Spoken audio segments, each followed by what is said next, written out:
So before we get started, we're gonna do these little swatches with where you're at. Whatever you think. I'm not helping you. You're just mixing and sticking it on. You're gonna pick and stick what you think to match what I'm asking. Okay? And then you're gonna learn from where you were to where you should be. Does that make sense? So what you're going to mix is 4 grams of color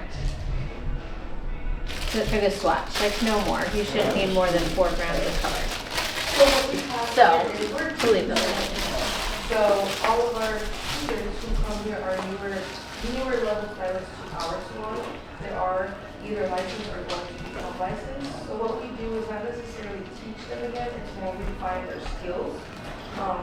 We have a certain standard that we have here. We've been around for over 40 years. So there's a certain way where we want it. Not necessarily your skill level to be, but your... Okay, so you're going to turn whatever swatch you get into the color you see.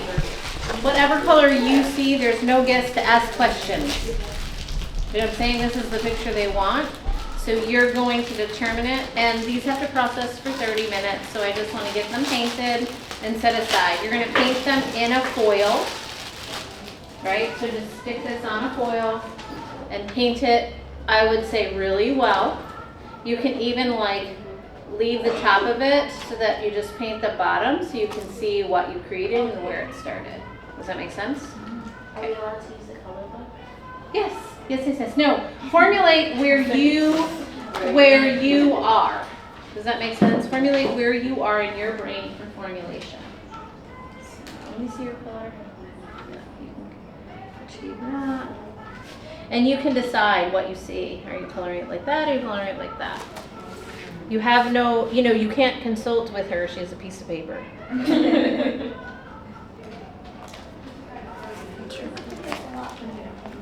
Yeah, you can start with that. You feel good about that, or do you want a lighter one to start with? I don't know. What do you think?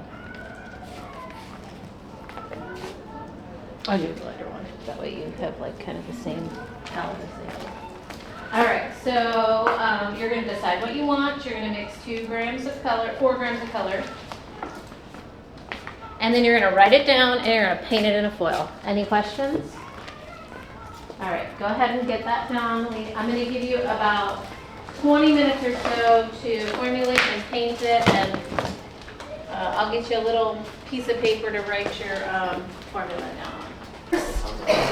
Thing I want you to do is make note of a calendar update, and then I'm working on that, but I haven't gotten commitment from certain things, and I need to do some things, so that calendar is a work in progress that we gave out last week.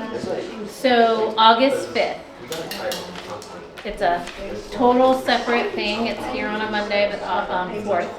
August 4th is back to school haircuts. All of you are to be here. I don't have the time yet, but I just want you to mark your calendar and make sure you're here.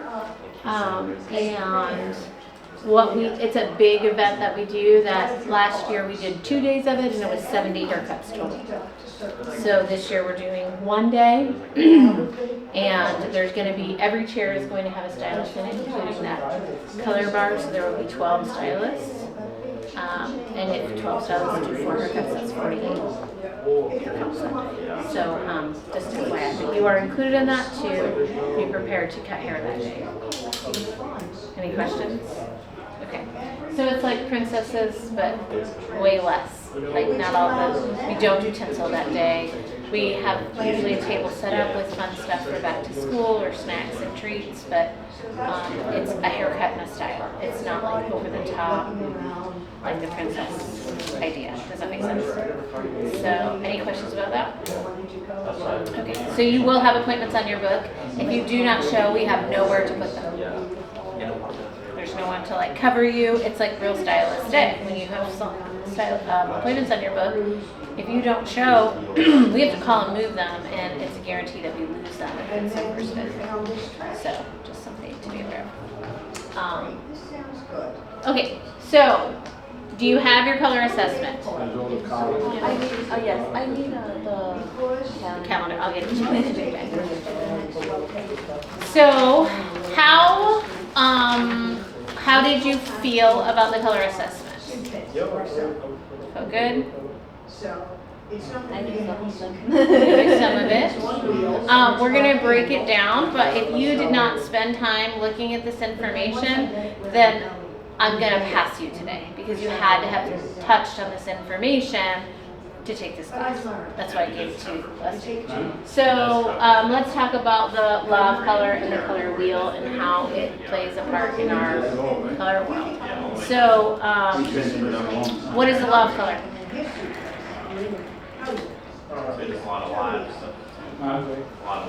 What's a law? It's a specific set of rules to abide by when doing colors. What happens if you break the law? And it won't turn out the way that you want it to. What were you going to say? Get something bad. You go to jail. No. If you break the law, it's unpredictable results. The law is the law because it happens every single time. There's never a time. So, I think of laws in our world as rules. The speed limit is a rule and you can break it, right? And you might get a ticket and you might not. Sometimes you get lucky. Sometimes you don't. A law is unbreakable. Does that make sense? So it's important to understand the law of color. The law of color is built around the color wheel. There are many color wheels. If you Googled color wheel right now and you clicked images, you would see lots of different variations of the color wheel. The one I'm going to focus on is the law of color wheel for hair color. So there are some specifics about the hair color wheel, and I'm going to break it down to how you can use it as an artist within the world of hair color. So some of this is going to be in first grade, art class. And I want you to take that first grade knowledge and I want you to turn it into artistry with hair colors, okay? So law of color is broken down into three types of hair color, or three types of color. What is a primary color? Solid colors that can be the ones that make all the other colors. They make all the other colors. Like they're the foundation of all colors. What does that mean?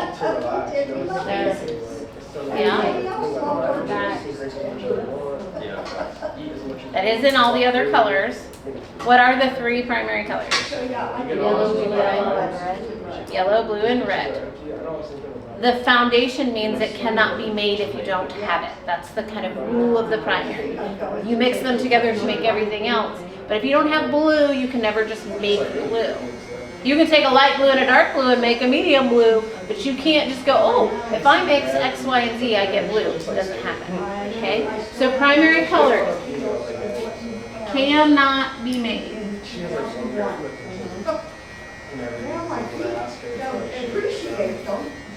So there are times, if you walk in the color room, if you don't have a certain color, you cannot make it.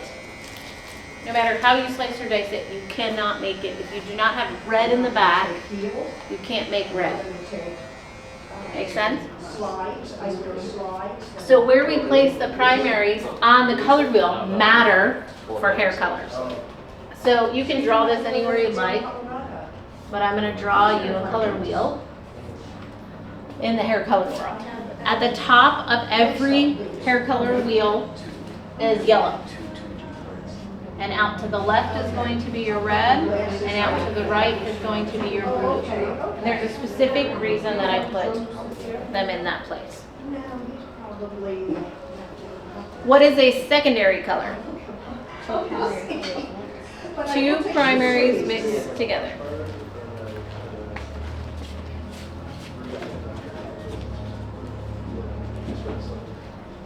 I see that.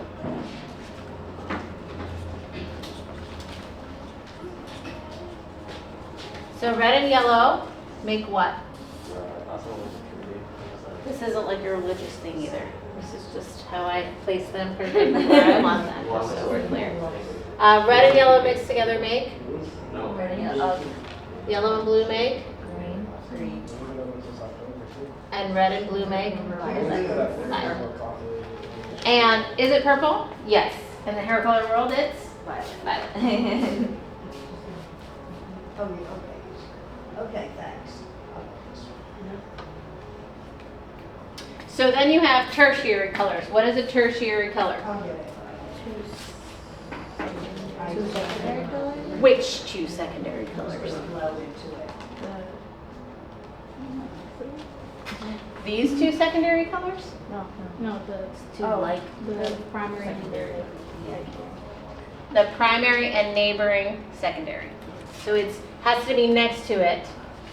So it is a secondary and a neighboring. Does that make sense what I'm saying? Mm-hmm. Neighboring primary. So let's name them.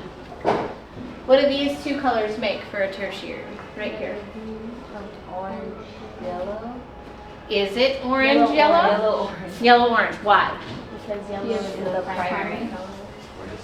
Correct. You're always going to put the primary first in your tertiary. So this makes, right here, and this makes, Blue green. Blue violet. Does that count something? Red violet. Yeah. Red orange. what lives in the center of a color wheel? Brown. Yes, give it a hair color. Natural. Natural, neutral, brown. When you talk about brown, it can have a golden brown, it can have a red brown, it can have a warm brown, a cool brown, an ash brown, right? All those terms relate to brown. When we're talking about the color wheel in the center, our goal is neutral. It is a brown or blonde that doesn't reflect warmth and it doesn't reflect cool. It just is neutral, okay? So then we have this last part, which is called the complementary color. Tell me what that means.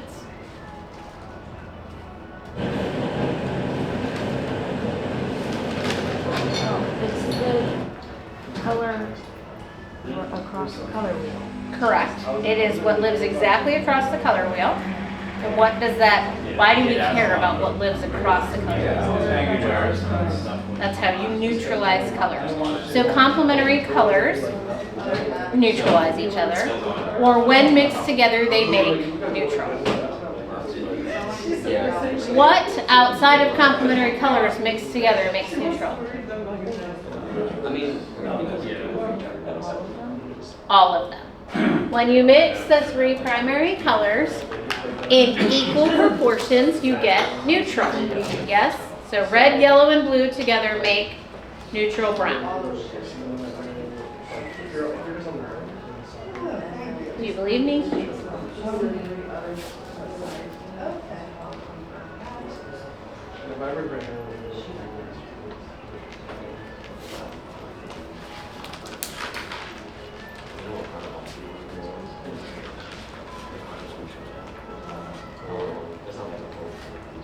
So if red, yellow, and blue make neutral, then let's talk about these complementary colors. What lives across the wheel from yellow? Violet. What lives across the wheel from red? Green. And what lives across the wheel from blue? Orange. Okay, so we're just going to break this down. Why we use these is when we have an unwanted tone, we put the other tone in it and it makes neutral, or it neutralizes it out. So let's break this down. What two primaries are in violet? You said, what is it? Red and blue. What two primaries are in green? Blue and yellow. And what two primaries are in orange? Red and yellow.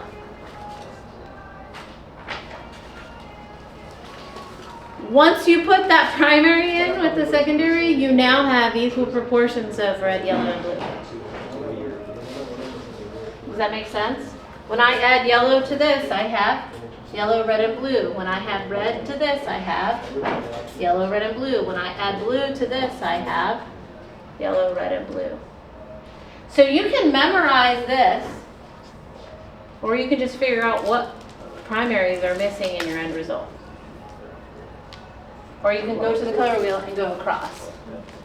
But the theory behind, or the law behind what that is because you have now mixed 3 primaries and you get neutral. Yes, no, maybe so. Okay, the other part of this color wheel that's not written anywhere, what we know about color is that blue is the darkest primary and yellow is the lightest. But we also work on a level system. Who can tell me what a level is? How light or dark your base is. How light or dark hair color is, right? Whether it's naturally occurring or artificial color, it's a unit of measurement. It's like measuring length, right? We're just measuring lightness or darkness. And what does that scale start with? 1, and it goes up to 10. So if you place 1 at the darkest level, blue, and you count this out, 2, 3, 4, 5, 6, 7, 8, 9, and 10, and we'll discuss the difference. These are not naturally occurring in hair color. Have you seen yellow, green, green, or blue ever naturally occurring, or blue-green naturally occurring in hair? But if you have a black natural level 1, the most prominent color to make the level 1 is blue. Same is true if you're a level 6. The most prominent color in the thing that gets exposed when you lighten is red-orange. So this exists in that level. It's the most prominent color, and when you lighten, it's what we see. Or what you've probably heard is called undertone, or dominant pigment, or unwanted tone, whatever they've called it, right? But that's what exists at that level. The difference between 9 and 10. Yellow, pale yellow. It's still yellow, it's just not as intense as yellow. Does that make sense? Okay. What questions do you have about the breakdown that I've done with this color wheel, with the level system and the undertone? So if I want to make a color darker, what do I add to it? If I want to make it lighter and brighter, what do I add to it? No matter the level. If you use a 1 and you add blue to it, it's going to make it look deeper and darker. If you use a 1 and you add yellow to it, is it going to be gold? No. No, it's just going to have a different reflection of light, and it's going to appear to the eye differently, even though it's a level 1. Which is like the absence of color, right, essentially. But if you put things into that, you'll see a different result. Make sense? So sometimes when a black looks dull, you can add a gloss with some yellow to brighten up a black. Do you know what I'm talking about? When black can get dull and they've been adding blue and adding blue, it's like the depths of your soul are in this black, and you need to freshen it up. So that's how you can take color and use it to artistry level. Because most people would never think on an average, right? I'm going to put yellow in a black. So, I'm not going to use the Play-Doh because I feel like you all have a very good understanding of this. I'd rather spend more time this way. Okay? No questions? We're coming back to this color wheel like 100 times today. So, we're going to break down these types of products that we use when coloring and what they do to the hair and what options you have within our color world of Wella. So this is a basic formulation class, but we're using Wella as our product. But I like to break it down that it doesn't matter what you're using, because formulating is formulating. Make sense? So in our color world, when you go in the back, what are going to be the most popular color types you're using? Semi, demi, permanent, or lightener? Probably lighten and permanent. Okay, so I heard demi, lightener, and permanent. Did anybody say this? No. Okay, so let's just talk about this and move on from it because it rarely is going to live in our world. Okay, what is semi? It's a washout color. What does that mean in the grand scheme of washout color? I want you to picture this as a hair strand. This is the inside of the hair strand in the cuticle. This is the cortex. And of course we have a medulla, but we don't do anything with that, so I'm not going to draw that. Okay? When you're talking about semi-permanent color, how long do you remember they told you it lasts? Doesn't depend on the line. Yeah. 3 to 6 weeks, depends on the line, depends on the washes, depends on lots of things, right? But the color molecule is really big and it sits on the outside.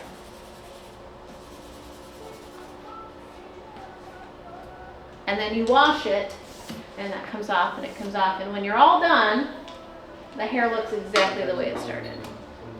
When you're using semi-permanent color of anything, it has no capability of going lighter. You didn't go in here and change anything. That's why blondes can do, like natural blondes can do lots of things, right? They can use hairsprays, the Halloween hairsprays, and turn their hair any color they want. But then if you have dark hair, you're like, too bad. Like it laughs at you. You have to layer it and layer it and layer it. It's like hard and pasty, and you've created like a layer of color on top of it, but it's not actually looks like it's your hair, right? You know what I'm talking about? That's an example of using a semi. That's a temporary, right? But that's what semi does. You cannot make it any lighter. It's gone when you're all done, so that's great, but its capabilities are minimal. Some examples of semi-permanent that we have are the Fresh Create, Color Fresh Create. It's like the fun colors. If you're using those and you're trying to make a result, you're probably bleaching the hair first, right? We don't do a ton of fantasy color, but that would be probably the time that you would. Why are you making a face? Except for Magnum. Right? Yes, but that wouldn't be under the semi-permanent world. Yes. So when you're using those semi-permanent fantasy colors, is generally you have to put something underneath it to make it vibrant, unless you're working on an already existing blonde. Make sense? So what would Sky Violet or the Blueberry Beetroot shampoo fall under? I don't think it would fall under anything. It's just a color depositing shampoo. It would fall under this.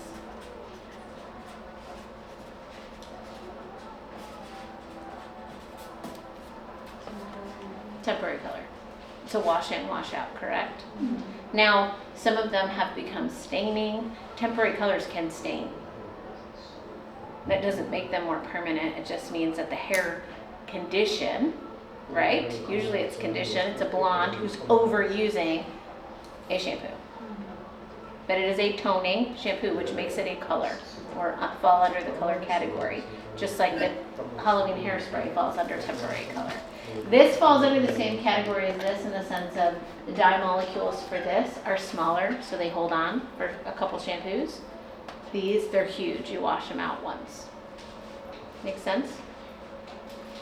So then we're not using this a lot, correct? Except for the fact that we're using toning shampoo. Other than that, we're not using this a lot. So these are the three that we're going to use mostly. Demi-permanent. How is it different from semi-permanent? Anybody know? Yeah. Aren't the molecules smaller? The dye molecules are smaller. So they grab onto it more, and then the developer that you use opens up the cuticle ever so slightly, but not enough to like really have the molecules penetrate. Yes. So this, you squeeze it out of the tube and you go. That's kind of how you know you're using a semi-permanent color. Make sense? A demi-permanent color oxidizes.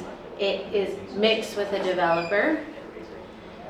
The dye molecules are generally, depending on the color line that you're talking about, so don't get color line specific, just in the category of demi-permanent. The dye molecules in the lab are partially oxidized. What does that mean, oxidized? Oxidation is the process of when it's like a chemical reaction almost. It is a chemical When reaction. it like reacts to either air or different chemicals mixing with each other. Okay. They'll like turn pigments almost. So the way that the dye molecule in its most infinite level works is that it starts out like that. It starts out tiny. And then something is added to the dye molecule and it grows. So think of like when you were a kid, did you guys ever use those foam tablets that you stick in the sink and they turn into a dinosaur? Mhm. Okay, or like the face cloths that start like this and then you wet them and they turn into a face cloth. Wow, look at that, magic. No, just added something to create what it was supposed to be intended. That's what happens to this dye molecule. It goes from the tiny tip of a pencil, which is smaller than that, right? It grows 200 times its size when an oxidizer is added. Your oxidizer is your developer. It's called developer because it develops the dye molecule. Does that make sense? So it takes this little dot and it turns it into this in its just most simple form. Okay? So in demi-permanent, in the lab, they take this little dot and they turn it into this size. And then they stop it right there. And they bottle it up in our color bottle. And then we mix it with developer and we continue the way. Demi-permanent means deposit only. What does deposit mean in the color world? It means you're just putting it there. It's not lifting anything. So when we're talking about depositing, you're going darker. When we're talking about lightening, we're going lighter. But deposit only means that this is only capable of going darker. So you can only cover something up or enhance what lives there. We cannot go lighter with demi-permanent color.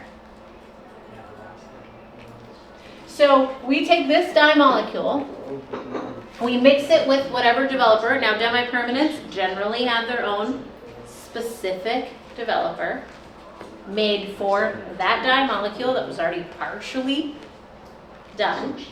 Okay? And so we mix it and then it sits along the cuticle like this. And then this little cuticle opens up just a little and it lets us in. So then we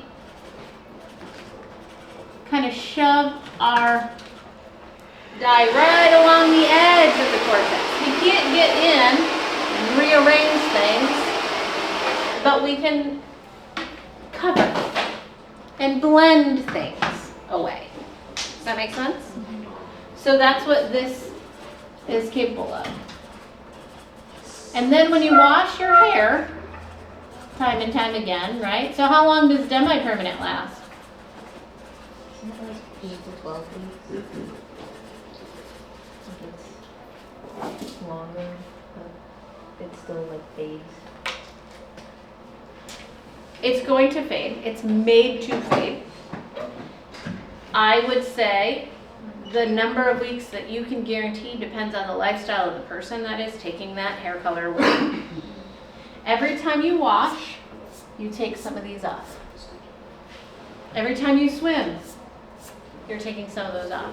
When it's all said and done and it's growing out, all that's left is those few that made it in. Will there be a line of difference from the new hair to this hair? Yes. Will it be shockingly line of demarcation? No. Because we took off all of those colored dye molecules and only the ones that made it into the very outer edge of the cuticle are left. Does that make sense? So it's not strong enough to go lighter. It's a cool option for people to buy into color, but they no longer have virgin hair. Virgin hair after, it's no longer virgin. We have penetrated that cuticle. You now have color on your hair. If you're using a level 2, 3, and then you try to highlight, or a 4, 5, and you try to highlight out semi-permanent color, it exists in there. It's like doing a color correction, especially if they've done it every 6 weeks for the last 3 years. Does that make sense? So this can only go darker. So you can only enhance what's there or go darker. What options do you have in the back room for demi-permanent color? Color touch. What other option do you have?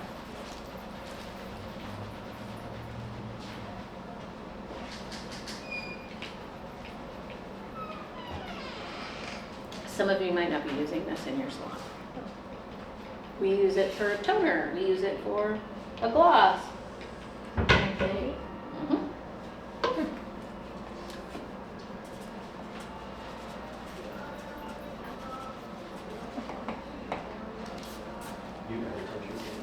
There's also another little animal called Color Touch Plus that falls in this. Color Touch Plus is like having a specialty color, so what a benefit that our salons carry it. Most salons will not carry all the little unique things that we have to offer in our restaurant. Okay, so when you're choosing these, to put them in a bowl, the only thing you can do is enhance what you have or go darker. What does enhance mean? When I say that. Okay, make it solid or bolder. Make it shine. Bring out what's good. Yes, like enhance it. Make it redder. Make it asher. Make it. You said to deposit a tone. Right, it may be used to enhance the bleached hair that you just bleached out, right? To create tone that you just. So, if you're not doing one of these two things, this shouldn't be in your bowl. The end result is a blended result, a soft grow out. Can it cover gray? Somewhat. That's a great answer. Somewhat. What the heck can I do with it to cover gray? Who might this be an option for if I have gray hair that's a challenge? Gray blending.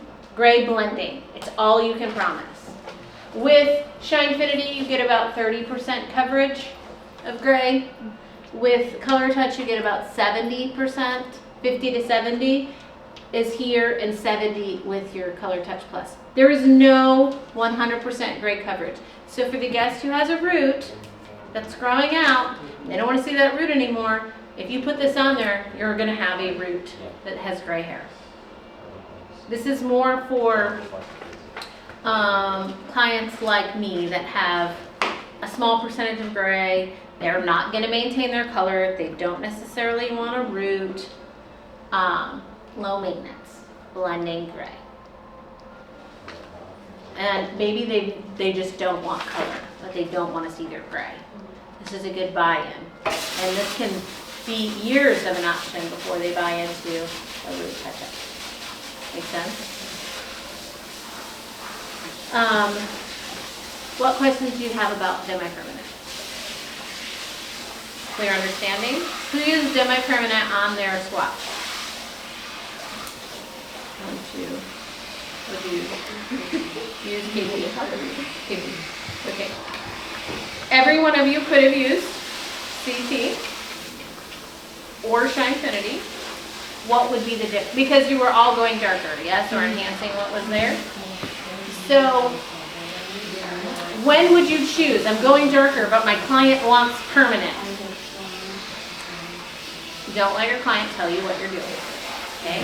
When would you choose demi-permanent to go darker over permanent? Someone who doesn't want to be in the salon. Correct. If someone does not want to come back and you give them permanent, They have a grow out line. Even if you match their color, it's never, you alter it, it's never the same. There's always a grow out line. So someone who wants low maintenance. Why else? Someone who alternates from like light to dark. So demi-permanent, they like to change their hair often. So demi-permanent is a good interruption to that. Okay? Who else would I use demi-permanent over permanent?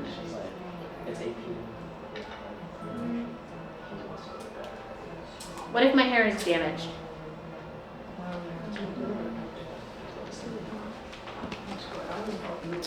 I have no ammonia here. What does ammonia do?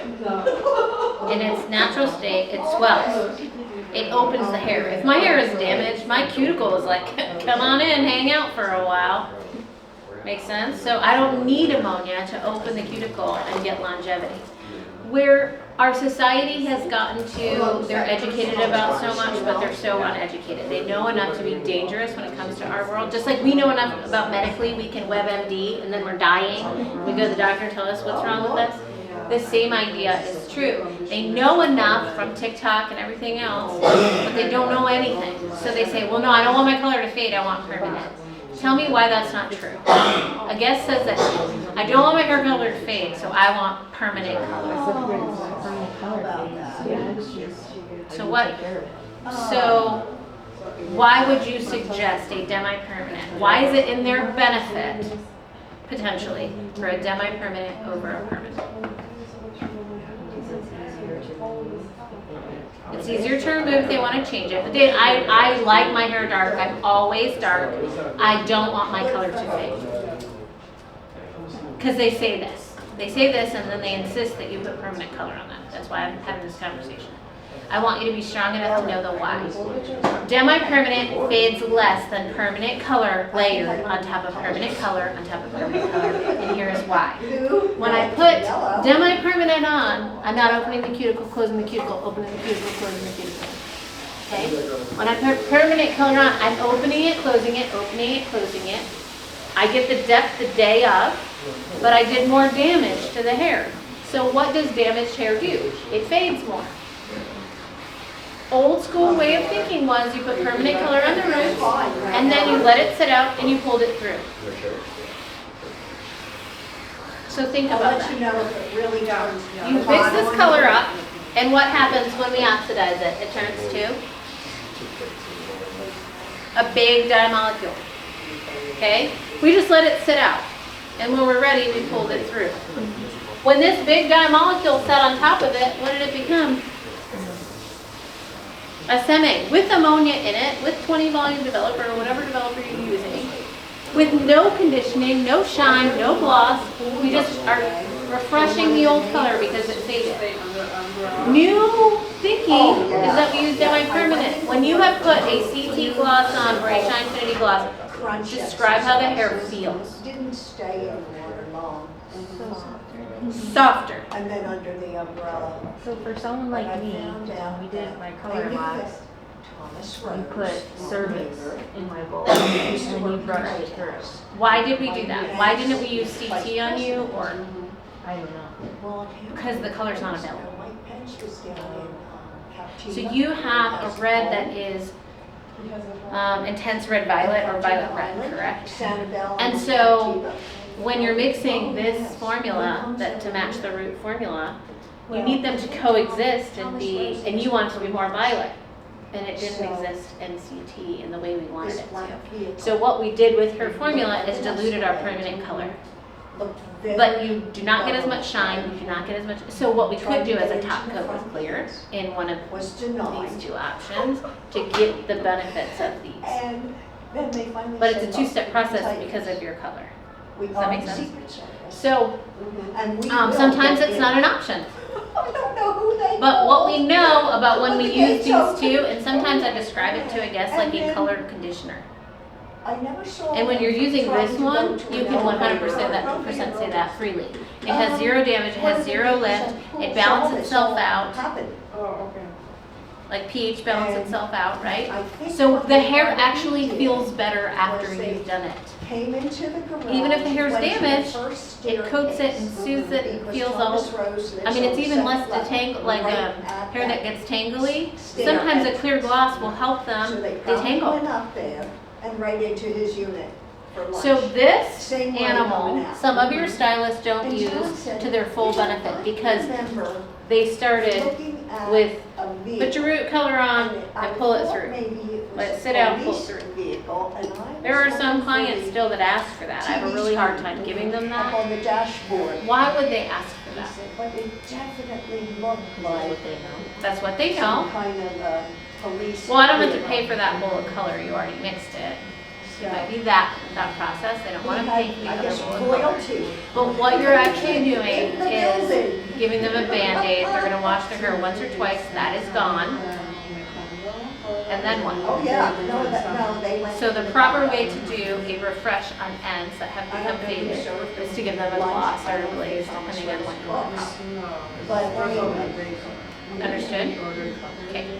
they must have I want you to just take a minute They must have ordered and just write down what you something. learned about this and how you're So gonna that's use it stayed in here. um, And I missed color it. services. How are the ways that you can use All the CT, action. CT Plus, and Shinefinity? And what we didn't talk about was But after it was blonde, pretty, use this for especially shine, the denial. As they- right? But you're already doing that every day, so I feel like that's something Yeah. at the bowl you're doing. And the So fellow just I take was everything out of your talking mind, to because we're lives gonna have to in move to these C. two and fill your brain But again. he's If you very need to good get up friends for a with minute, Lucy. go ahead and take a walk around. So This he will take a goes few and minutes he to talks digest to Lucy. all of that. And she This is tells a full him class of stuff that your too. brain's gonna, like the information is So just gonna she be must have leaking been out of your aware. ear when we're done. Okay, so permanent. It's gonna take this dye molecule. We're gonna mix it with developer, it's gonna become this dye molecule. The difference is that Oh, this no. one is going in here. So it starts like this, it grows, and then we wash the hair, and it's locked inside. Yeah. It's right back. So when we lock it in there, when the new hair grows out, it is never the same again. Okay, what door is it? So, Either one of those. give me the permanent color options you have in the back room. Aluminum. Illumina. KP. What is it the permanent color? That's KP, right? Yep. That's KP Express. Feels good right now. It is terrible. That would also fall under there. Okay, so once you put this on, what is the maintenance for your guests to return? Actually, when I got out of the elevator, 4 to 6 weeks. If they've never had color before, this is really important. my legs were In the world of color, bleeding. 90% of guests are getting color, right? And they start, it wasn't until your 20s when you start seeing gray that you started, or maybe you wanted some highlights. But now we're in this new generation that color starts in high school, sometimes before that. And then people in their 20s are getting color for fun, not just gray coverage. So to have a guest without color is more rare than a guest with color, okay? But it's important that when you put permanent color all over the hair, that you tell them it's going to grow out and have a line. They think you put their hair back to their natural and it's natural again.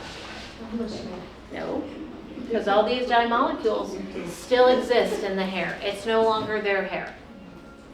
It will never be their hair again once you put this color on, okay? If they don't like this I color, don't know what my color is. the only thing you can do is take it out and try another one. So now think about that. You put this color on, they don't like it. You gotta pull this dye molecule back out. How do you pull that dye molecule out? I'm gonna Color do remover or bleach. With lightener. or on the sides. You have to bleach it out. Gray, because this So hair once you're likes too to just dark, go like you're in this trouble. In a straight line. So then what is the benefit of like a CPR Notice that line? or like a Malibu, Both the sides. CPR and then there's But- another one? Yeah, Fix this it. is part, we nailed it, When do you use that? where it really needs To to remove color. be Yeah, but lifted can you do and from a cleaned up and all this stuff. So let's talk about what each one is. The quick fix is gonna take off any How extra you color doing there, John? over the top. So if you tone too dark after bleaching, put a gloss that's too dark, that's sitting on the outside. I'm gonna use a quick fix in this world, okay? CPR stands for color pigment remover. So it's gonna take out the pigment inside. DDL is like bleach, direct dye Looks lifter, like a nice day out there. I believe is what the L stands for. So I would classify DDL in this world. The challenge when you start touching lightener to hair is that lightener doesn't put anything in. All it does, you have all these natural pigments in your hair. Excuse me? You still doing okay? Can I Yeah, get- yeah. It's like having a hurricane in there. All it does is go and destroy it, and it leaves nothing. Oh. Does that make sense what I'm saying? Like you're just going in and breaking down. Special store for those. Thank you for coming, nice job. Uh-huh. All you're doing is going and breaking down the pigment, and pigment is a natural pigment, melanin, is attached to protein and moisture. So not only are you breaking down the pigment to get lighter, you're taking out protein and moisture. So that's where that damage is coming from. Uh-huh. Does that make sense? Yes. So that- yeah, when that you're part right choosing there. permanent color and you're And what I'm unsure going to do when the rest to of err on the the side of caution, you should go a little lighter. If you I'm think gonna leave the hair on this there might be too just dark, longer. step it up a instead of little. Short. because once it's too dark, it's too dark. Here, longer. Does that make sense? It looks You better. can always go over top of it and deepen it down. But once you've gotten it too dark, you then have to remove stuff. Okay?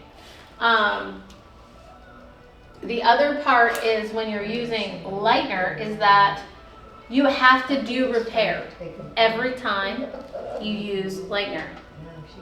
If you don't repair, when you go back with this to change the blonde, because we've all taken bleach off and seen how raw it can be, right? It can be orangey, it can be canary yellow, whatever the color is that you have. It's rarely this beautiful blonde that you don't have to do something to, right? If you just stick this on top of it after you've lightened it, color molecules attach to moisture and protein. If there's no moisture or protein, then you put the color on, they wash their hair at home, it's gone. That's why glosses and toners don't last, because there's nothing to attach to. So, if you were to take number 2, you would bleach number 2 and then tone, and that'll increase the longevity of the toner. Correct. Okay. So then, why is it that sometimes, like, when I'm working with different stylists, they'll go and be like, okay, yeah, you can just rinse her, but they won't add any kind of gloss or anything. A lot of the times it's just... So let's talk about what I can't speak to stylists. I can tell you that stylists break the rules all the time. I can tell you that some stylists can't tell you why they do what they do.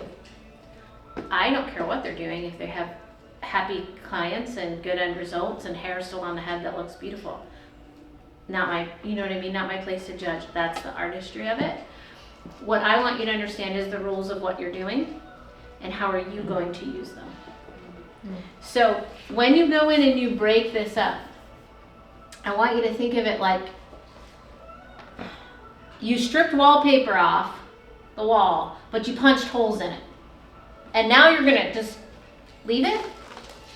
Took the wallpaper off and you punched a bunch of holes in it. Finished job? So what are you gonna fill those holes with? Protein and moisture. Or you're gonna fill them up with putty and then you're gonna paint it for an even end result. Does that make sense? Mm-hmm. Sometimes that's why you'll see blondes pick up undertones on their ends because the ends are more damaged. So then they pick up something from the water or the pool or the... So if you seal that in the way you want it, it's looking good the whole time. If your blondes are coming back looking haggard, let's just say, Oh, yeah, that's thick there.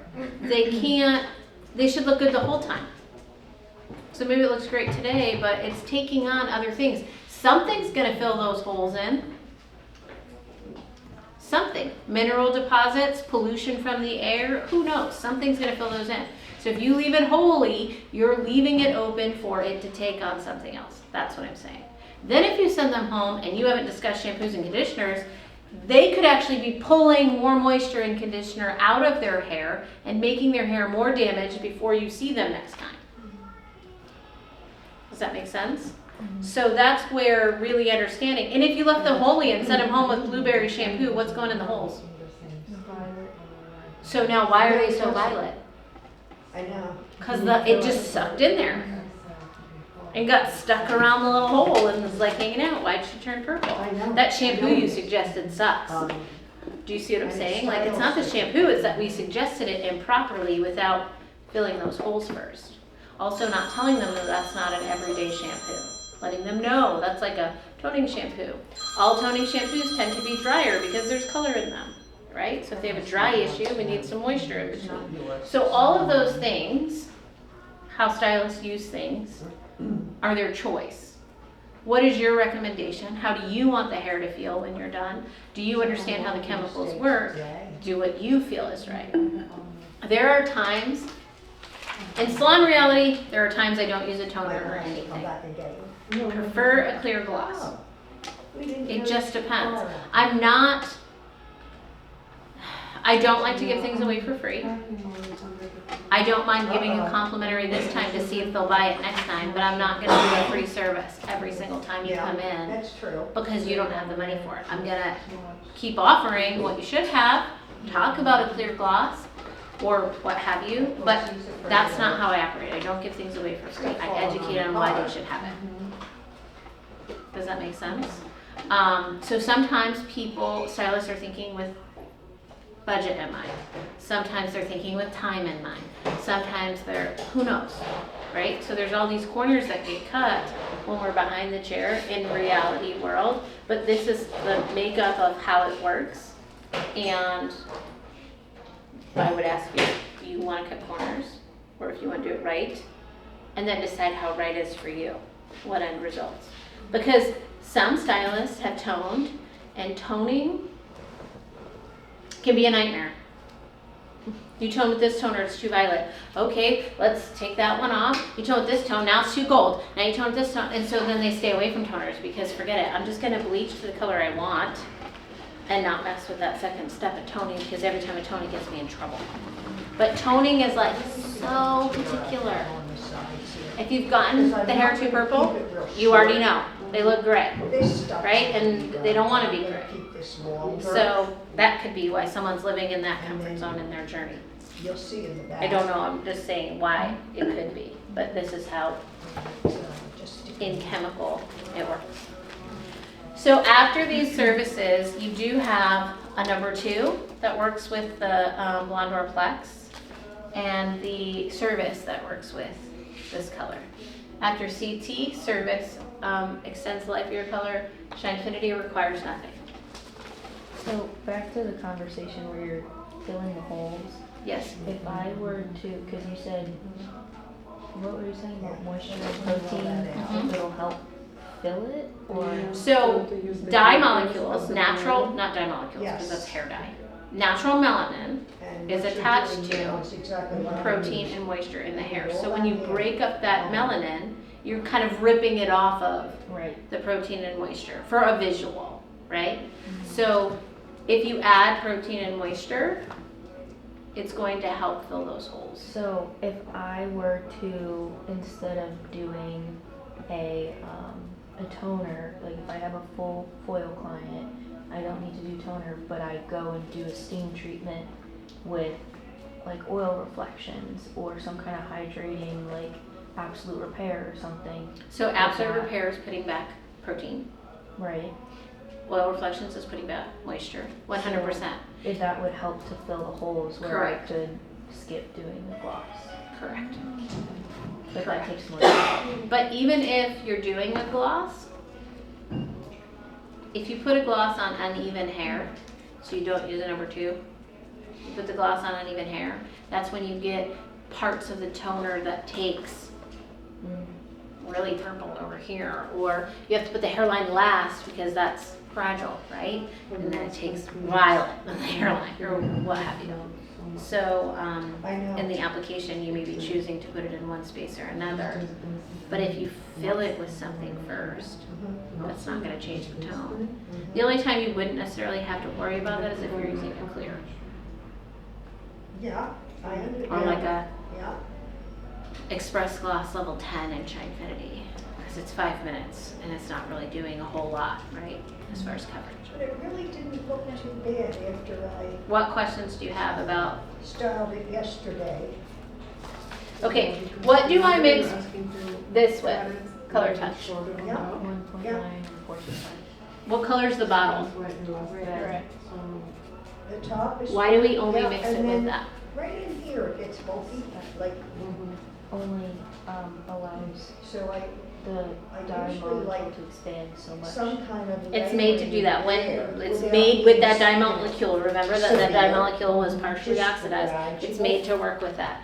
When would I use 1.9 over 4%? When you don't want such a drastic color, like if you want just like a hint of a color, or if you don't want something to process for super long, so you use. The processing time is always going to be the same. It's standard timing, so this isn't going to affect timing. Like the intensity of the product, Intensity, how much color you want to deposit. how much color you want to deposit. Yes. So in gray coverage terms, if I want maximum gray coverage, which one would I use? Weaker or stronger? 4% stronger. Okay. If I want an intense red, do I want to use stronger or weaker? Stronger. Stronger. What I just lost my train of thought. What volume is 4%? 13. 13 volume, just so you're talking in like both worlds, right? So it's 13 volume. 13 volume has the capability of lifting color. In outside of what it's being mixed with, and we're just talking about 13 volume, okay? It has the capability of lifting color. So knowing that and knowing that you're using Clear Touch, you can get a budge of a root. So when they grow out, what would happen? There's more of a line. Just something to be aware of. But when you're covering gray and you're only getting 50 to 70% coverage, you may want that 13 volume. Whenever I'm going darker, if it's not like a vibrant red, I'm using 1.9. I'm getting better condition of hair. Color Touch is very opaque. What does that mean when I say opaque? Coverage. It's like wearing a pair of black pants versus wearing a pair of pantyhose, right? So you're getting coverage. And the darker you go, the more intense coverage you're getting. You can also use those for low lights. What are you mixing Shinefinity with? Brush and bowl. Brush and bowl or?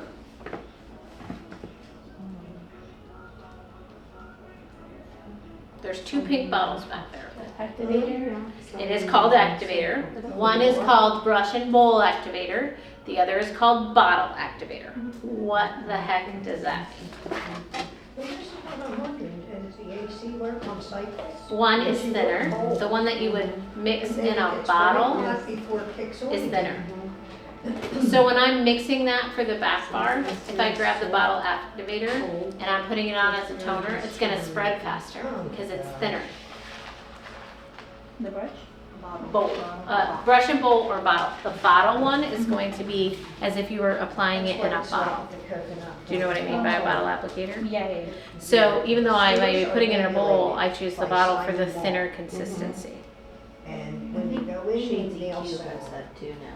Because They people might. It's so cold complained in that there. the It was running. it was really running, so It's that like a gel. they did a gel All day. formula. So this is going to be bottle, activator, No, there isn't. or bowl and brush. Do we have a I use these interchangeably. Strength-wise, there's no difference. The only difference between these two is how thick or thin it is. You have to mix them with both to really see the difference. Yes. So the I was gonna say my shades EQ that house, we have back you there can for tell like when men, Not shades EQ, color camo. all of a sudden you realize. It's in a shades EQ bottle, but it's color And camo. then Okay. 2 seconds So later, the that air could comes still on. demi, but Go under here. what would you mix with that? 10 Because volume. We Okay. had home. So- 10 volume for to the 10 house last week. But that's not a Wella, It was suddenly product. a pacemaker.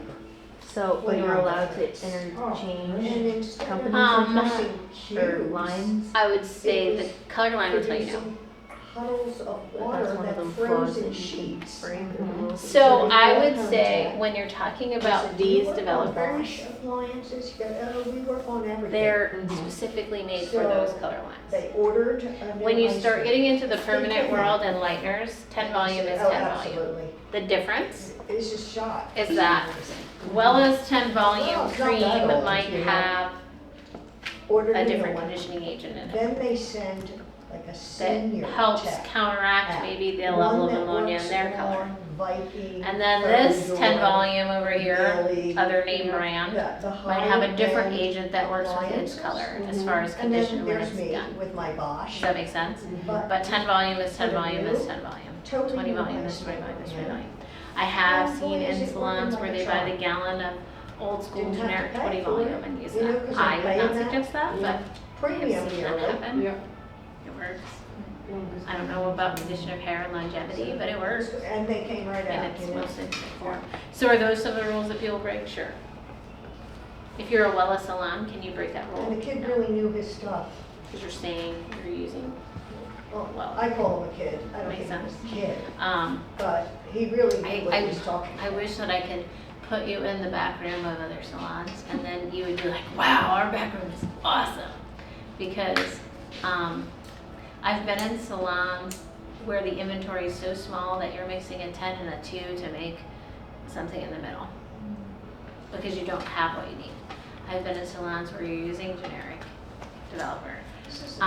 So in the school world, you're usually working with a brand, so they want you to love the brand, right? And be like, take that brand into the salon with you. Basically, it's what the school world does. And then in the salon world, sometimes it's like a mix of this and a mix of that, and a mix of this. And we are a full well salon, so it's a different feeling when you go into the About a back room. cocktail party. So big. I really wish that I could just put you into the back room of some salons because it's interesting some of the things that go on comparatively. So you don't know what you So don't let's know, see but I what will we tell got. you that you are spoiled. And it's a great place to be as far as like going to the back room. Like when people complain about not having color, sometimes I have to remind myself because I do too. I'm like, oh, That's why are we out of that's that? It's good. like, And this- these oh, but it ones could are be here shorter. so much No, worse. So. no, they look better when Um, they're longer. Okay, so you have Illumina, KP, and KP Express. What are these mixing with? That's it. Anything. The Alexon Perfect. She's saying anything. What does that mean? You can mix KP with 1.9 if you want. Is it recommended? Yes. Okay, so you can mix it with 1.9, you can mix it with 10, 20, 30, or 40. Illumina is the same way, 1.9. But when I'm saying 1.9, this is the Alexon, the pastel. We'll talk about that, not CT, because it is different and it does something different. So we'll talk about that. And you can mix it with 10, 20, 30, or 40. And then KP Express, what does that mix with? The edges. 28. Yeah, this side does the same thing. Its standard mix is 20, I believe, and we would have to double check this. I've only used it with 20, but it's for gray coverage in an express format. But I think you may be able to use it with 10, but I'm not gonna write that down without a definite. And then lightener options. So you have the Blonde or Cream. I thought the front was pretty good. I think it's Blondor 7. Do you guys have that in your salon? Yes. And And then Blondor Plex. It looks better than And should. extra cool. And then we also have Magma Lightner. Just a little tweak. And then. Okay. What can these all be mixed with? See, this will lay better now, because it was just curling forward in a straight line. We can, yeah, it's the same ones as over here. So it goes from 1.9 all the way up to 40. Itself, you know. I knew How that. are these I knew it. 4 different? They all are It always Blondor does. in a Blondor container. Yeah, it does. Determination of how much you wanna lift. I think it's very strong. Yep. Like, are you able to use it on the scalp or no? If I'm doing an on the scalp bleach, which one should be your go-to? Green. The cream.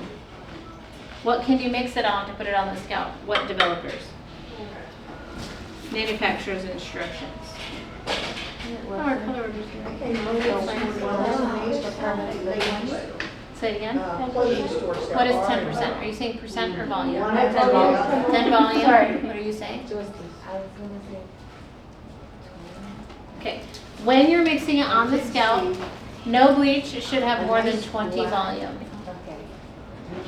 If like a maxi. That is what the like if you open the pamphlet and you actually read the instructions, which I would encourage you to do the next time you get bleach in, take that pamphlet out and read it. Looking dress. Okay? When using it on the scalp, which would be a bleach and tone, it should not be any more than 20 volume ever, and there should be no heat added. Or if I had another If you bump it up to fancy 30, a which real it happens, affair, then and they blister and burn or lose hair, whose fault is that? Can they sue you? Yes. Are you willing to risk your license to get a little bit lighter? I don't break this rule. I know many people do. I do not. Okay? What is the difference when you're mixing lightener with your developer between 10 and 20? What does it control? Does it control how light you get? They have to have it. How fast do you lift? How fast you lift. So if you put 20 volume on there and it tells me that I will get 5 to 7 levels of lift, guess what? Classes. It just takes longer. They were an hour and a half. And nobody's that fast at application at this point, right? So you need the time. It will get there. It will get there. I mean, at the end of the day, in salon reality, people don't want you to wait. If you have a client, that's big box, it's not ours. That big box was Together like, with my cousin on Wednesday. This is my next so one. it's about speed. Before Thursday. The power is in Before we get this. together for protein Not shakes this. or something. Oh my God. This is the weakest. So if I have someone who I need a bleach and tone, then I need to test if I can use powder on their scalp. You can use Blondor Flex 9 and Blondor 7 and Extra Cool all on the scalp. But we don't. You just wanna can't make mix sure it with that more than 20 juicy, volume. plump.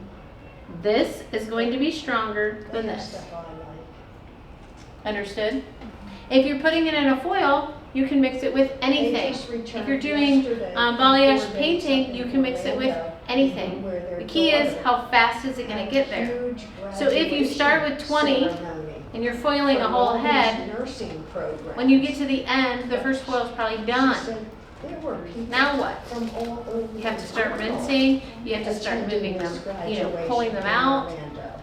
So you're doing more damage than good. So vary your developers. Start with 1.9, up to 10, up to 20. You have to learn your pace and how fast that actually happens to do that well. But if you start with one developer and you stay that whole time, that last foil is going to be underdeveloped compared to the first foil, no matter how you slice or dice it. Even if you're the fastest foiler in the West, you're still, it's going to be sitting for 30 minutes. Show me someone who does a foil in less than 30 minutes. That first foil is sitting for 30 minutes longer than the last. So finally they did. But they had a Well, it does not recommend you add heat. Well, it does not recommend that you put more than 20 on the scale. If it's in a foil, you can do 40. Have there been times where I've got to the bowl and I need to refresh 1 or 2 and slapped 40 mixed on that last foil? Yes. You're going to make mistakes in varying your developer. You have to learn how fast you foil and how fast that developer works and how fast it lives through what you're working. It is a big learning curve that you have to practice to know. But if you start in the front, you place your first foil here, can you rinse it out? No. Well, technically maybe, but it's hard. What I don't want you to do is open a foil, take a towel, and wipe the bleach off. Oh, well, it's on her. Think about what's happening in the hair itself. The cuticle is wide open and a hurricane's going on inside, destroying the melanin. And then you're going to take a terry cloth towel and wipe off some bleach. He's my age, so. What are you doing to the integrity of the hair? Don't understand, but anyway. So if you have to take the foils out early, you want them in a space that you can rinse them easily and let them sit with maybe number 2 on them while the rest are processing. So you always want to start in the back. Do some senior stylists start in the front? Yes. Their speed is there and they want it to be lighter and brighter in the front and deeper and darker in the back. But they have the speed. Do you see them rinsing their foils out? No. Does that make sense? The hair, of course, is naturally darker under here. So, I don't know. I'm not telling you it's wrong to start in the front because you can get lighter and brighter, and that is the current trend, right? That there's money pieces in the front and they're lighter and brighter. But your timing has to be there. And it's not for most new stylists. So then see yourselves, they start in the front, get lighter and brighter, but then the hair is like, done, take me off now, and this is still brown. You see where that becomes a problem. So I want you to get to a place where you can time it and your foils are fast enough that you know how it works best for you. Does that make sense? What about, because David showed me when I was doing my mom's highlights, drying with cool air. When? At what point? I'm trying to understand. To stop it from to continue processing. So when bleach dries, it dies. I've actually never heard, like that is true. When bleach dries out, it dies. I've never heard of using cool air on it to dry it out. Is that essentially how you used it? Yeah, that's what he told me to do. Interesting. I don't know. I'd have to pick his brain. Do you know what I'm saying? Mm-hmm. Because the rule, like when it's in the foil, it's wet. Mm-hmm. And then usually it's pretty heavily saturated. So if it was heavily saturated, it would take a lot to dry that out in my mind. Because he told me to. So you have to wipe it. Yeah, but we just with the gloves. And then. If it were in an awkward place, I would do that. If it's not an awkward place, I would not want to wipe. Because I have hair that's fragile. Mm-hmm. And then I'm sliding color off of it. Does that make sense? Yeah, it does. So if I can avoid that, I would. But if it's in like a place where I can't rinse this out, it's going to affect 5-10 other pieces that are behind it that are still processing, I can see using that. The other thing about timing these things is sometimes you're doing a root and a foil. That foil, if you put it on first and then you paint around it, is sitting on for guaranteed 35 minutes of color process, plus whatever the application time was, so at least 15 minutes. That's 50 minutes it's sitting after you foil. So starting with 1.9 is a really good place to start. Now, there are very few stylists that will agree with me. Lisa does. But there are stylists that are heavily booked that will not agree with me. I would not agree with you doing that if you were fast and heavily booked. But to learn that speed, aren't you better putting the foils in and the root on, and then you get the root's done processing and you look and your foils aren't done, as opposed to halfway through your root time you're going, I gotta get this off, it's gonna break the hair off. You see the difference? So I would encourage you to figure that out and then work on your timing to get to a better space with it. Make sense? And that's what we're going to work on in foiling class is timing, placement, understanding varying developers, because you have to do that over and over again to really get what you're trying to achieve. Okay? Blonde or cream is the weakest. The 7 and the Blonde or Plex. The Blonde or Plex is stronger. However, you have to use number 2 with it to do its job. What does number 2 do? It adds back proteins and bonds to the hair. It's a bond builder. So if you don't use, so you're going to use the strongest bleach we have. Okay, that's what Blonde or Plex is. The strongest bleach we have available to us. And then you don't use number 2, the holes are going to be the biggest possible holes left in the hair. Does that make sense? So the number 2 is meant, and whatever Plex, right? Because Olaplex was how it started. Now Wella has its own Wellaplex. It's built into the bleach. So we pay extra for that container of bleach than we do the other bleach. Whatever bond building ingredients are in that powder have no effect if you don't use number 2. So you basically just are rinsing that down the drain. Number 2 is what seals that in the hair and kind of takes the bonds that were put in with the bleach and bonds it together. So if you're not using the number 2, then you shouldn't be using this because you're wasting it and it's extra money. Make sense? Okay. The extra cool also requires, it has toning in it, toning agents, right? It has extra blue in it and violet. Yes, we know that about the extra cool. If we don't seal it with service or sealant care or something on top of it, that toning agent that you put in the hair is gone. It's washing right down the drain. And this one is even more expensive because it only comes in the little tub, right? The little skinny tub. The same is true for Magma. Magma is a little bit different animal. I will tell you that if you use Magma and then you want to bleach it out, you cannot. I'm going to say that again. If you use Magma and then you want to bleach it out, you cannot. So there's a red tone in Magma, there's a yellow tone in Magma, and then there's some neutral tones like a 3.9, a 4.7, 6.5. So there's different tones in Magma that can really be beneficial. However, if they don't intend to keep their color, yikes.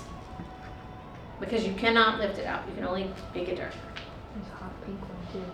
Yes, the 6.5. And the thing about like red highlights, when you're bleaching them, Magma keeps it at a level red. How quick does bleach go from dark brown to rust to orange to yellow?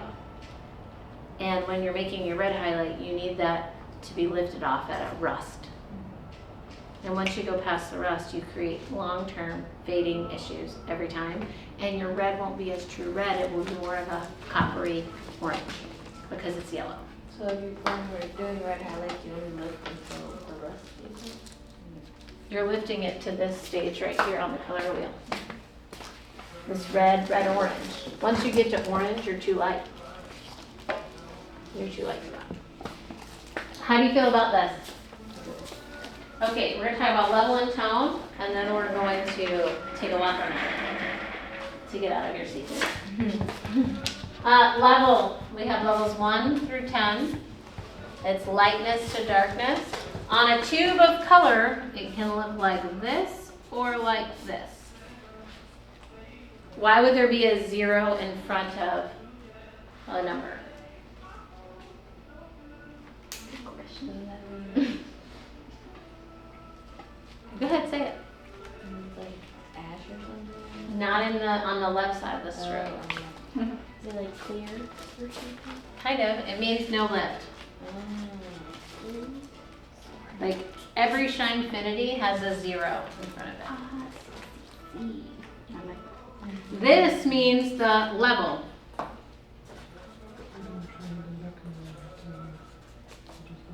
The first thing you're trying to identify when coloring hair is what level am I working on. So when you were looking at your pictures, the first thing you should have decided is how light or how dark is this? Because you gotta know, am I putting a 2? Am I putting a 10? If that wasn't where you started, then you were putting the cart before the horse. So, but on the left side of the stroke is the level. On the other side is the color.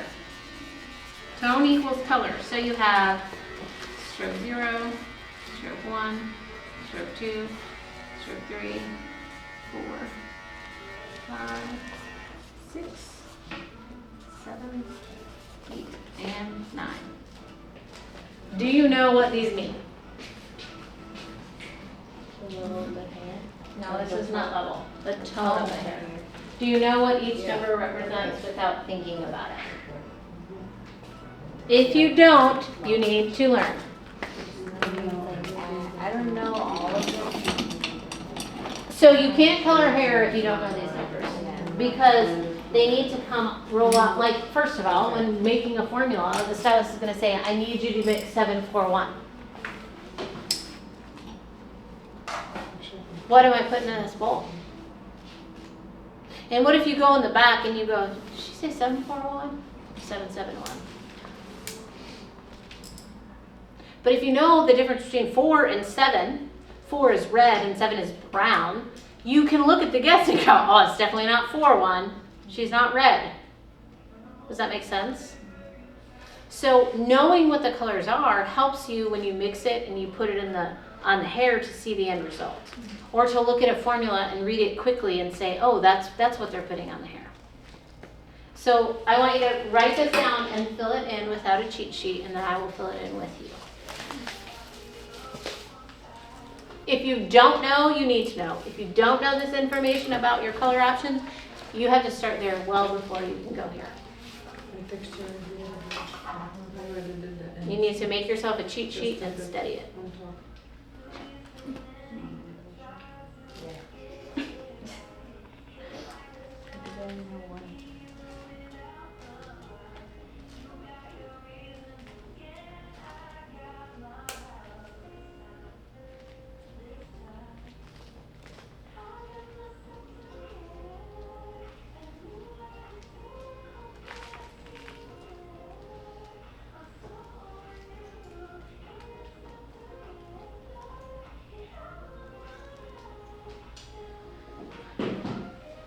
How many weeks does it take to get through the classes? 3 to 4 months. Okay. All right, ready? This is a time. 0 is Natural. natural. Stroke 1, stroke 2. Matte. What does that mean? Green. Stroke 3, Gold. 4, Red. 5. Oh, red violet. Red violet. 6, Violet. 7. Brown. What does it mean when it says brown?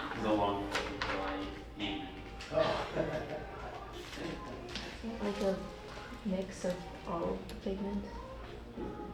It's like a warm additive. It's a warm brown. It's a warm brown. So it's going to have like neutral plus a red. Does that make sense? It's not going to be red, but I would use a stroke 7 when people are describing chocolate. Does that make sense? So I'm putting warm, but it is called in the Wella world brown. Okay? How about a stroke 8?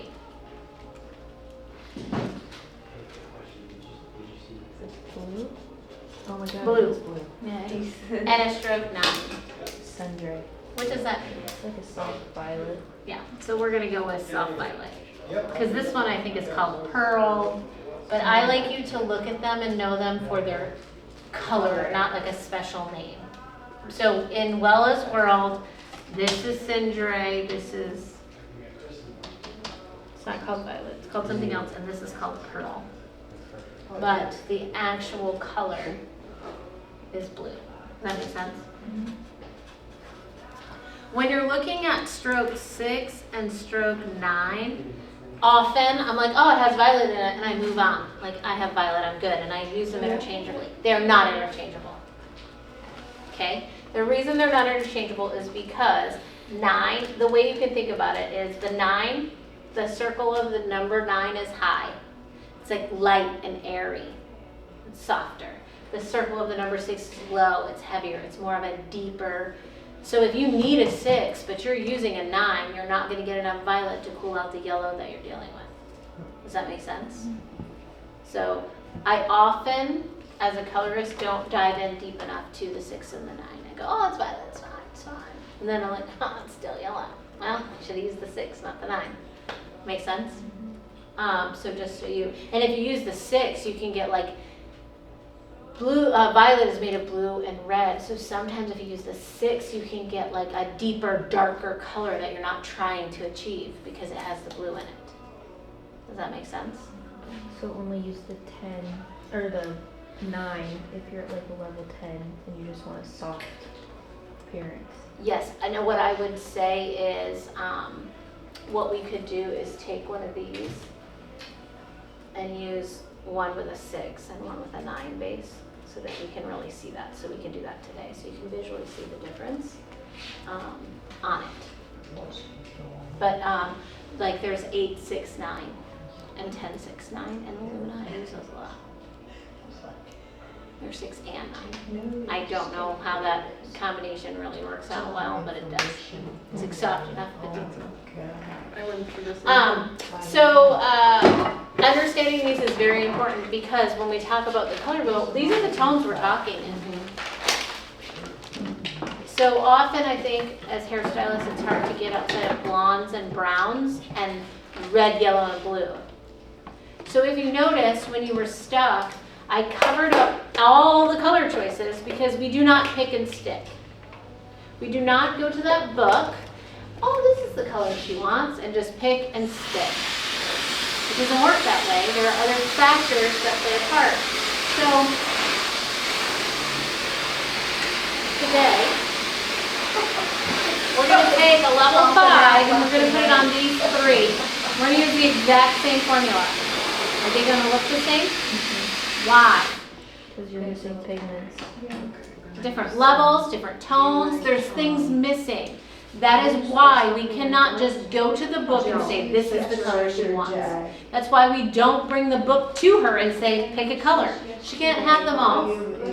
Show me a picture and then I'll tell you if you can have that or not. Does that make sense? So there's things that go into that. The other thing that I wanted to talk about with this breakdown, which I briefly talked to Dory about in the back room because she didn't have what she needed. In the sense of like, in her mind, she needed a 6, 7, 3. Is that right? 6, 7, 3. What was the color you needed in the back room? So she needed a 6, 7, 3. And we didn't have that. So then she's staring at it going, well, what can I do? What we know is that there's a 7 and a 3. And so she said, can I put a 7 and a 3? Yes, you can. But these are not created equal. The 7, the first number, is the dominant number. So this is more brown than gold. Does that make sense? So if I'm mixing a 7 and a 3, I have to put more 7 than 3 to get my end result. And so this has 2 times and this has 1. So if I were mixing it in its plain form and I wanted to make a 6, 7, 3, and I had 30 grams of color, I would do 20 grams of 6, 7 and 10 grams of 6, 3. And that would make 6, 7, 3. A sleek look. 2 parts of the 7, 1 part of the 3. Does that make sense? I think I swallowed some air, but talking. What is that? No, we could do like it's. Say that again, actually. I know. I see it calculating. I just want to make sure I get you. So there's 2 parts of the 7. Yeah. And 1 part of the 3. So within a 30-gram formula, and I'm just trying to make a bowl of 6, 7, 3, but I don't have it, I'm going to use 20 grams of 6 stroke 7 and 10 grams of 6 stroke 3. with a total of 30 grams, but in that 30 grams, it's 2 parts of the 7 and 1 part of And the as soon as we put earrings If you're on, not mixing in grams, when you're mixing in grams, you're using whole numbers. It's easier to break down, I need half of, I need 4 parts of this color, and I need to break it down into 4 parts. You can just use a whole number that works for you. Does that make sense? Instead of taking an ounce and trying to divide it, 30 grams is 1 ounce, but let's say I need 4 parts of something. 30 doesn't break into 4 equal. So I do 32 grams and I do 8, 8, 8. Make sense? So adding 2 more grams to get an even color is easy, as opposed to taking an ounce and breaking, an ounce breaks into 4 easily, but sometimes that's not always the case. You know, an ounce doesn't break into 30 easily. Sorry, this just keeps saying after this mess, it's like telling me something. Okay, the other time that a tube is different is when it looks like this. What does 2 numbers in the front mean? The double pigment. What does that mean if the double pigment? It means it's stronger than permanent, like just a normal permanent color, because they can double, there's 2 times the amount of molecules in it, right? I don't want to say it's stronger than permanent, because they're both permanent. It is stronger, but not in ammonia, not in developer. I would use the word intense in coverage. So, or brightness.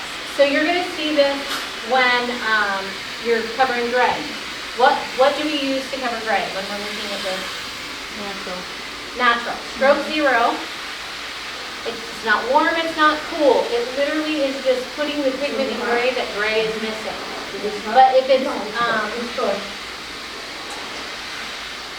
yeah, see, I need to go with it.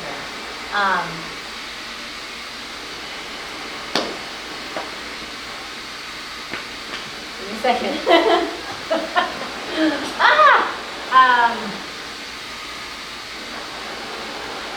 Yeah, nope.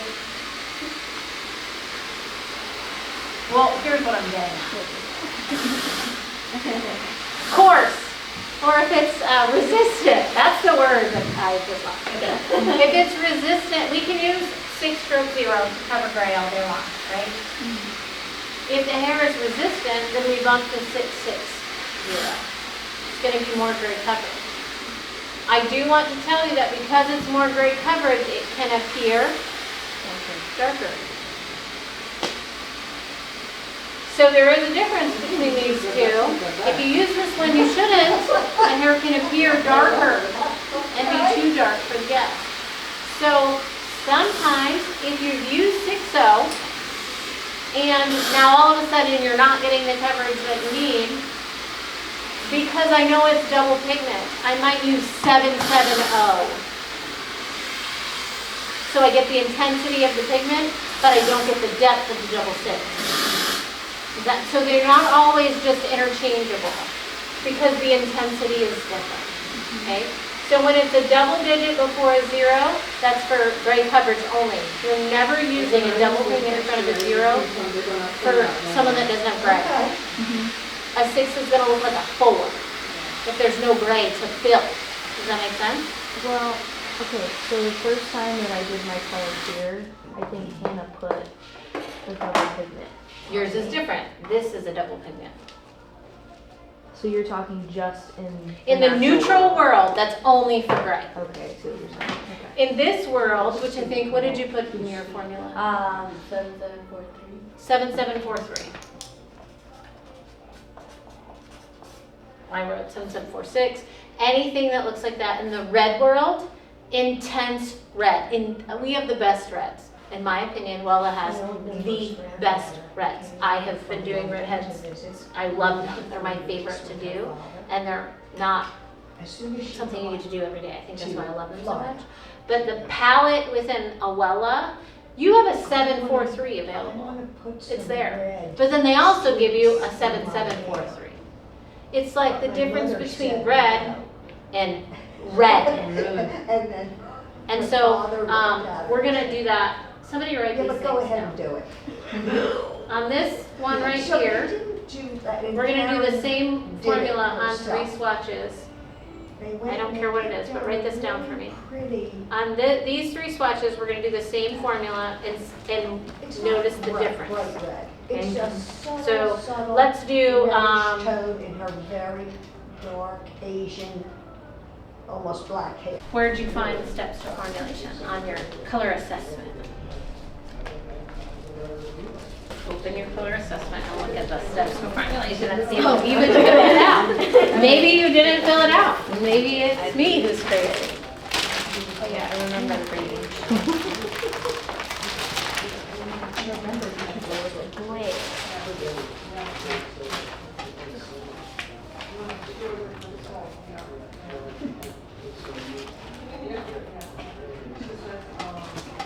Okay, so where did you find this information? Okay, Where did you find this I'm information? not gonna lie. I googled it Okay, fair enough. because I couldn't find it in the wallet. It's in the book, but I believe they give you 7 steps. Because I didn't. We looked at the pages. Yeah. I looked at what you. Look at the book. Maybe we didn't read it. No, because I did it through the Wella Ed on Google. But I googled this one, so I didn't know what. I thought it wasn't bad. Because I break them down in a simpler form, even though it's not well as. I know they're in here. Oh, This is right. the formulating practice. Yes. Mine got a glare right in the middle. It's right here. Yeah. So I'm going to read them to you and then I'm going to break it down. It says 1 natural level, 2 percentage of gray, 3 texture, 4 porosity, 5 previous color, 6 target shade, 7 choice of developer strength, 8 application type. It never says what am I putting in the bowl. At no point there does it tell me. It doesn't. It's just a lot. You have to know texture and porosity. Why? What does that do for us? The health of the hair. The health of the hair. And what does texture determine when we're putting something in a bowl? What products it can take. What products it can take? What would make me decide to use one developer over another? If the hair is more coarse. I need a stronger developer. If the hair is fine, I need a weaker developer. What about porosity? How does porosity affect color? You can't how much it take. What if I have porous ends? What's going to happen to the porous ends? It will fade faster. Yeah. And they might accept the color faster today, so they could be darker. So I maybe need a porosity, something to even out porosity, which is that Wella color spray. Do you know what I'm talking about? That we talked about in color class. Or a light dampening where the hair absorbs moisture, or apply it last. So put it everywhere and then put it on those porous ends last. Those are some options. But those 2 things you need to know, but they don't 100% affect what's going in the bowl as much as the other things. So step 1 is, what am I working with? Okay, so it's natural level. It's basically, where am I starting? What's the natural level? And what's the percentage of gray? And what's the canvas level? So where am I starting? I want you to think of formulating like using your GPS, okay? If you don't enter where you're starting or where you're going properly into your GPS, it's gonna take you all the routes through a cemetery and around the corner and you're still not where you need to be. I only say it that way because the first time I used a GPS, that's where it took me. It was like I said, fastest route, and it took me through a cemetery, so I didn't have to go around the block. So GPS has gotten a lot better now. It did. It used to take you through parking lots when I first opened up. You guys probably were driving when that first happened. Sadly, I was driving when GPS was not your friend. So if you enter your starting location, that's step 1. You know, now Apple tells you, here's your current location. No, we have to figure that out. Where are we? So natural level is what's at the root. generally, right? Because this usually has color. Canvas level is this. Even if the hair is natural, the sun may have lightened this, right? So natural level, canvas level. And then, is there any drag? Because that matters. So that's where I'm starting. Step 2 is, where am I going? So how am I going to find that information out? Where am I going? Consultation. So through my consultation. So I need the target level and the target tone. Now, if you get step 1 or step 2 wrong, then you're off target. You might be wrong. So when you looked at the pictures that I showed you, if you saw red and your guest didn't see red, guess what? It's wrong. That's why questions are really important. If this picture isn't a visual enough when you're talking to your guest, you need to pull up other pictures. My favorite is when they have different pictures of themselves. That's always great because then I can visually see how they like their hair and what I see when they're showing me pictures, as opposed to they say red and I'm like, red, yes, and they're really like auburn. A little bit of red with some brown. Do you know what I'm saying? So like visually you have to ask a lot of questions with color, making sure you fully understand. But you need the target level and the target tone.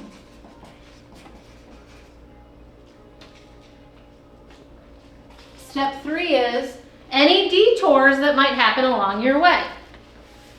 What might be a detour when you're coloring? Their previous color. Their previous color.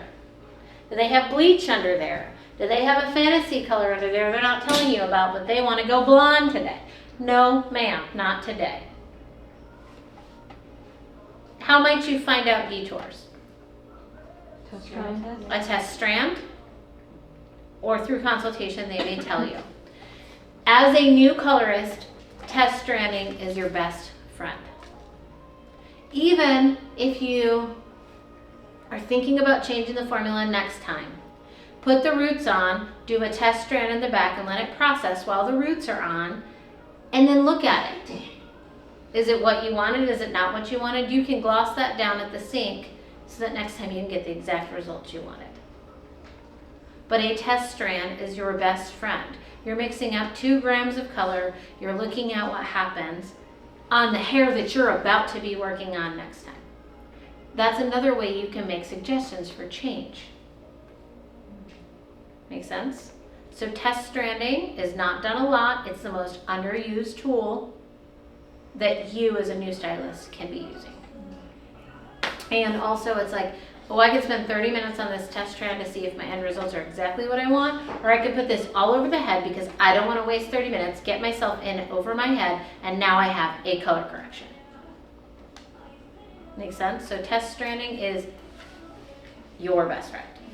Okay? A detour that you might come along the way is previous history, anything that might be under there, or dominant pigment.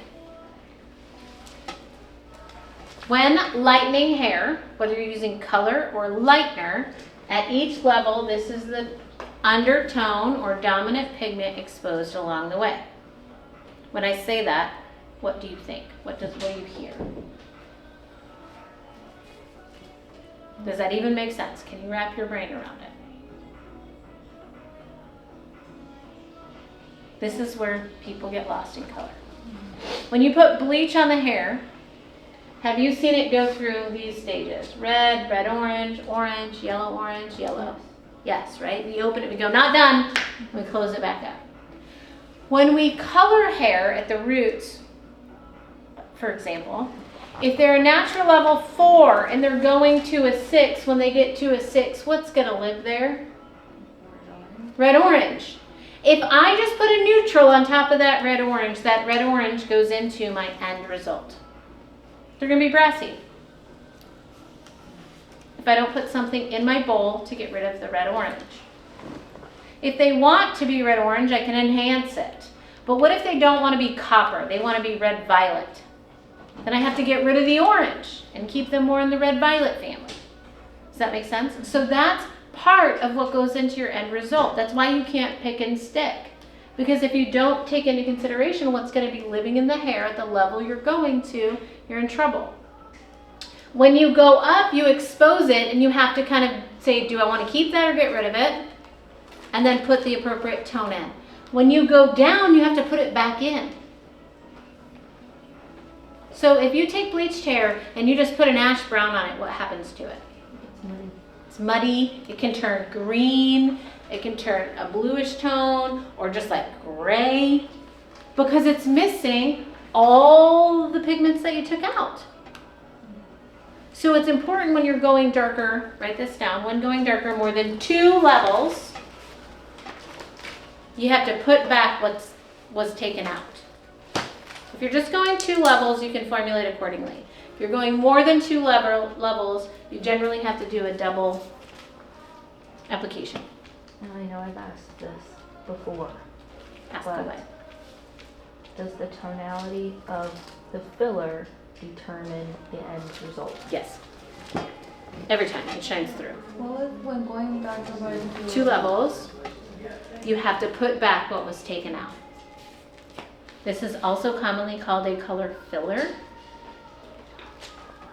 If I'm filling color, I'm probably going to use a demi-permanent color. So if I had someone who's an 8 and they want to go to a 2, when I fill it with red, would you typically go for more of like a true red or more of like a coppery red? I would fill it with a red violet. Because you're going to a 2, the 4 is 2 levels lighter. But because you're so much brighter, would I have to do like a red and then like a violet too, because it's more than 2 levels per step? No, I would just do 2 applications. I would do the red violet and then the color I'm going on top of it.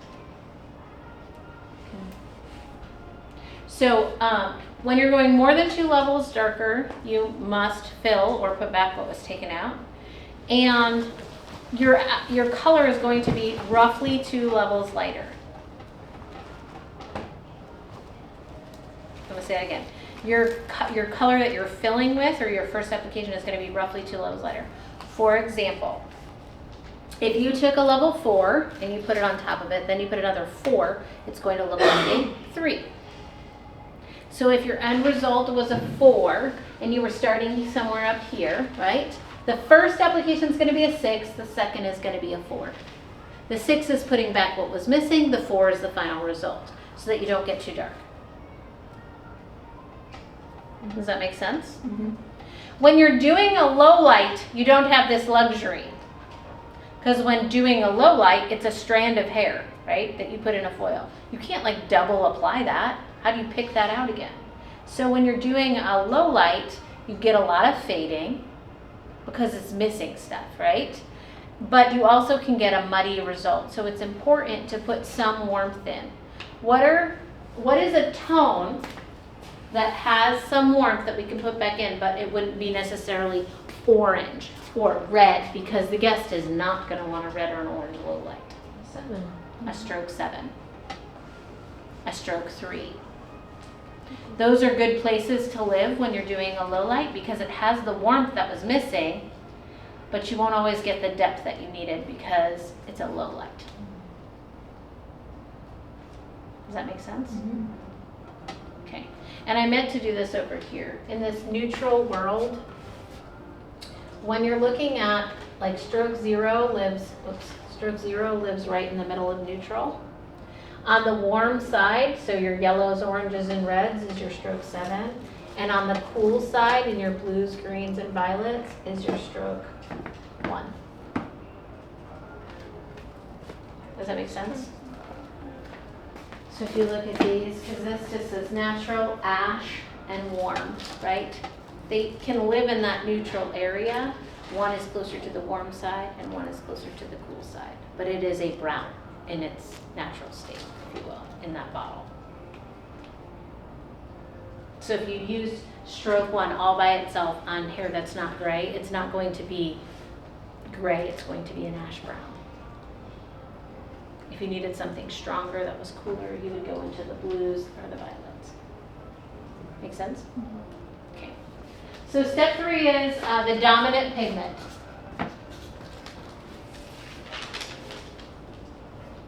Whether I'm putting it back in or I'm dealing with it coming out. And step 4 is what goes in the bowl.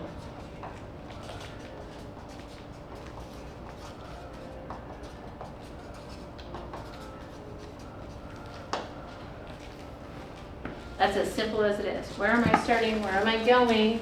Now there's lots of other considerations to take in. But in basic formulation, this is it. Don't overcomplicate it. If I'm doing a low light, this is where I'm going to go with my low light. If I'm doing a highlight, this is where I'm going to go with my highlight. The saying, color doesn't lift color, always blew my mind because it does. But color doesn't lift artificially colored hair. So you can take KP and make somebody lighter.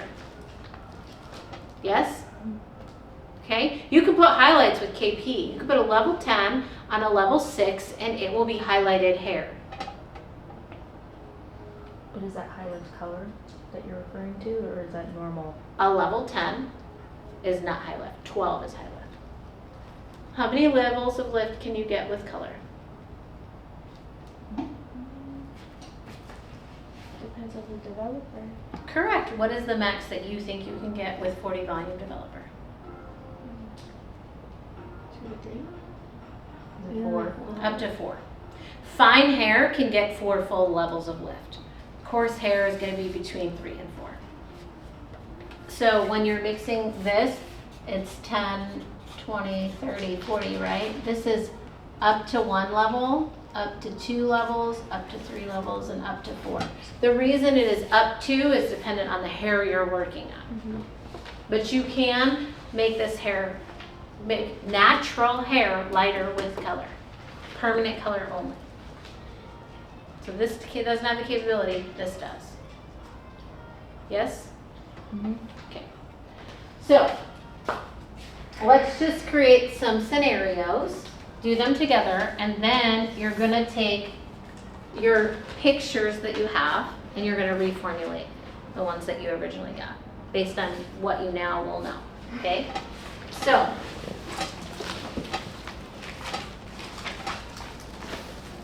we'll put our formula here. So, for this potential guess, I'm gonna make them up, okay?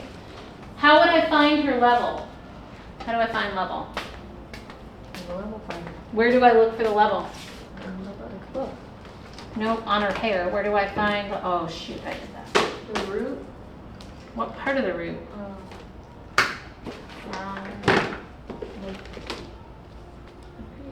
Nope. No? Are you talking about the canvas level? The root. The root. Right here. Oh, Yeah. in the back. Here's where the sun hits, so it's the lightest. Here's where the sun doesn't shine, so it's the darkest. So right here is a little bit of both. Does that make sense? So you're gonna place this in the crown. You're gonna look, what level are they? This is your determining factor. You must use the level finder of the color line you're using. Not all color lines are created equal. When someone brings you a formula, if it says level 6, it might not be a 6 in Wella. Okay, so there are conversion charts out there. There visually, you can check their level with your level finder. But I will say that between 5 and 8 is where they get wonky in all color lines. Sometimes a 5 is a 6 in other color lines, and sometimes a 5 is a 4. So it's really important that you're using the level finder of the color brand that you're using, no matter what color brand. Okay? And then there's also, like, some people say, well, there's a European numbering system and American numbering system, and that's where in Europe they're blonder, right? In America we're more dark, naturally colored hair. So the levels shift right in there. That's why there's a shift between the 5 and the 8. Makes sense. In Europe, they have more lighter colors. Anyway. So you're going to take this, you're going to look in the back of the head. Turn your head this way. And the way you're going to do this is take a section of hair and push it through and look at it. You should not be able to visually see the color. It should just blend in. And that's how you know where it is. Okay? So that's first your starting point. You're going to get that from your consultation. So starting level for this guest, we're going to go with a level, natural level 5.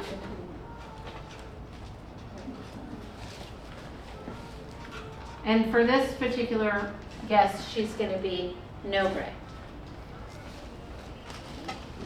And she's getting her root touch-up, and she appears to have a level 7. So we're starting here, and she's going here. I got that from her. I checked her root, I checked her canvas. You with me? Mm-hmm. So no gray, her natural level is a 5, and her canvas level is a 7. So what does that make her target level if she's in for a retouch? 6.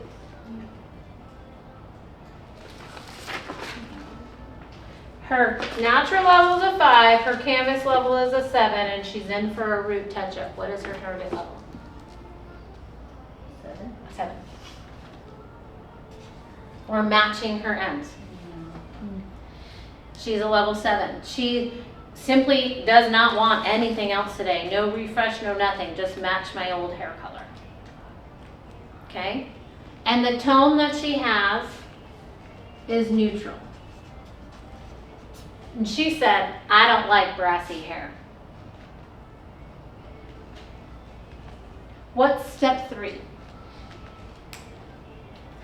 What does DP mean? Dominant pigment. Where do I find that information? On my color wheel. So it's dominant pigment at the target level. What's my target level? 7. Okay, so I'm going to come over here. What's the dominant pigment that I'm going to hit when I get to a 7? Orange. Orange. She doesn't want to be brassy. Her ends are a little brassy, but she doesn't want to see any brass today in her root. What are we putting in the bowl to get rid of the orange? Something with a blue base. Something with a blue base. So what does that mean here? 8. Stroke 8. So I have orange and I don't want it. And I need a stroke 8. Oh, that's a 0. If I put all stroke 8 in my bowl, is the end result going to be neutral? No. What can I add to the stroke 8 to just balance it out? I would have done a 0. So just put some natural in there. If I put all blue, it's going to be darker than I wanted, right? Because blue is the darkest. It's going to be an ash tone. She just doesn't want to be brassy. So I can put some neutral in there. What level am I going? What's my target level? 7. 7. Now what if there's not a 7 stroke 8? What else can I use to ash out 7 1. 7 stroke 1? 6 what? Did you say 6? 6 what? Stroke 6? Okay. What will violet get rid of? Yellow. Is there yellow and orange? Yes. What will it leave behind? Red. So if you put a violet in, let's say you go and there is no blue. I can't find blue, I have no ash. Okay, but I can put violet. And then what can I put to get rid of the red? Will that work? Essentially. Yes. So it's not wrong, but how do you want to get rid of it? And sometimes you go back there and you're like, okay, in theory, I wanted a stroke 8, but they didn't make that tube for me. What if they had an 8 stroke 8? Could I use that? My target level is a 7.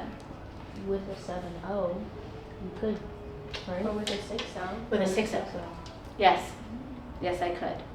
Use a darker and a lighter, mix them together to get the middle.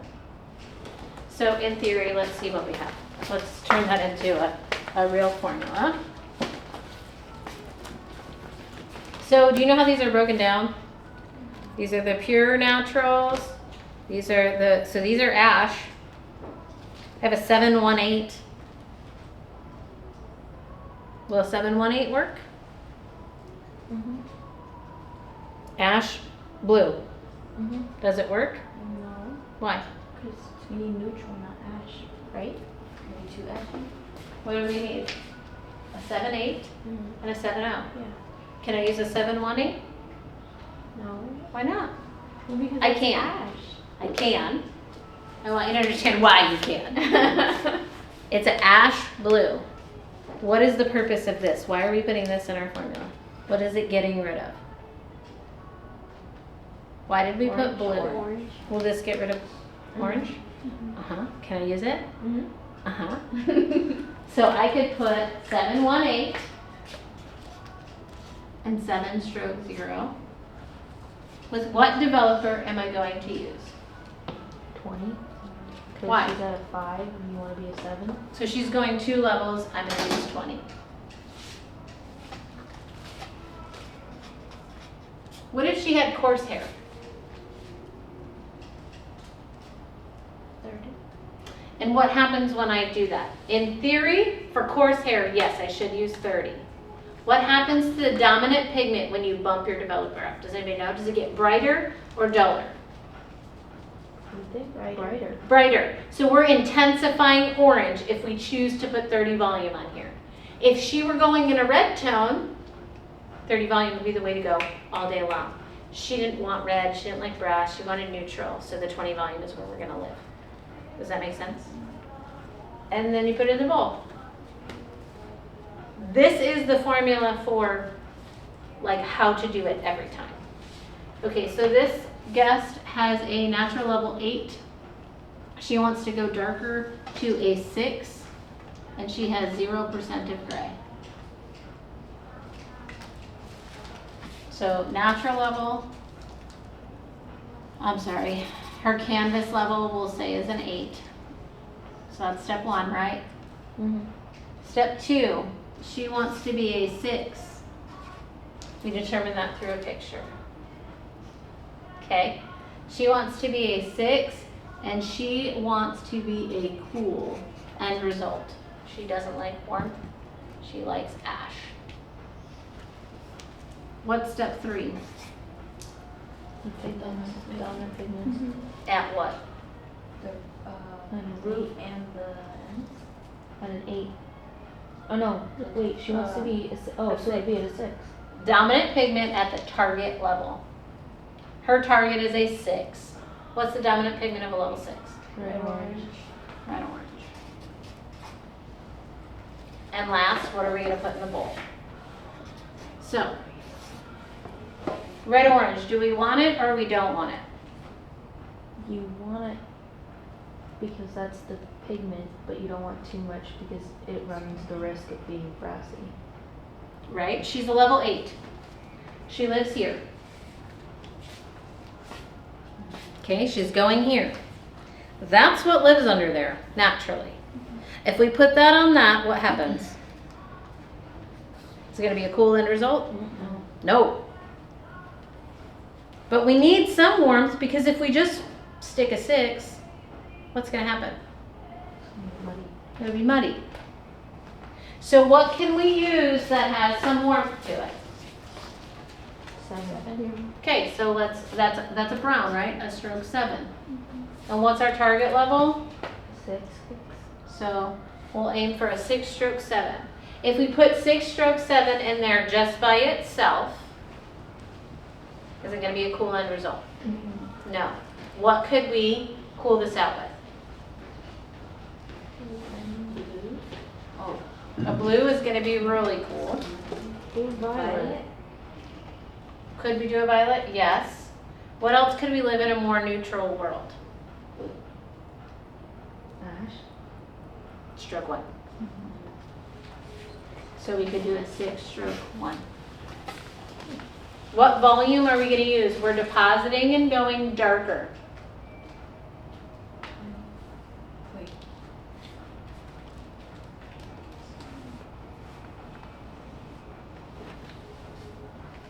If we're going darker, what developer are we gonna use? A 10 or 1.9. We could use 1.9, because we're going darker.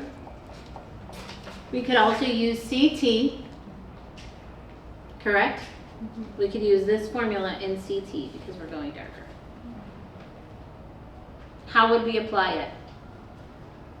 To the roots first, and then drag it through in the last 10 minutes.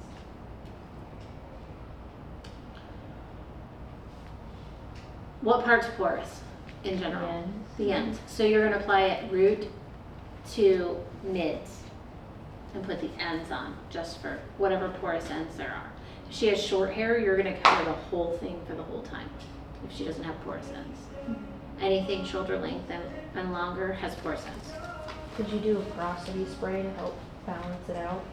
You could, if it was long hair that was healthy long hair and not like bleached or anything like that, you could spray the porosity on the ends and apply scalp to ends and process the full time. If I was doing it with a CT, that's what I would do, is put it on the whole thing. If I was using KP with 1.9, probably not.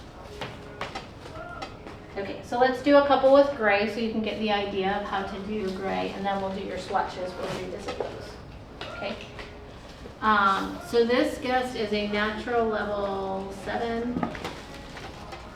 She has 50% gray, and she wants to be a 9. She is,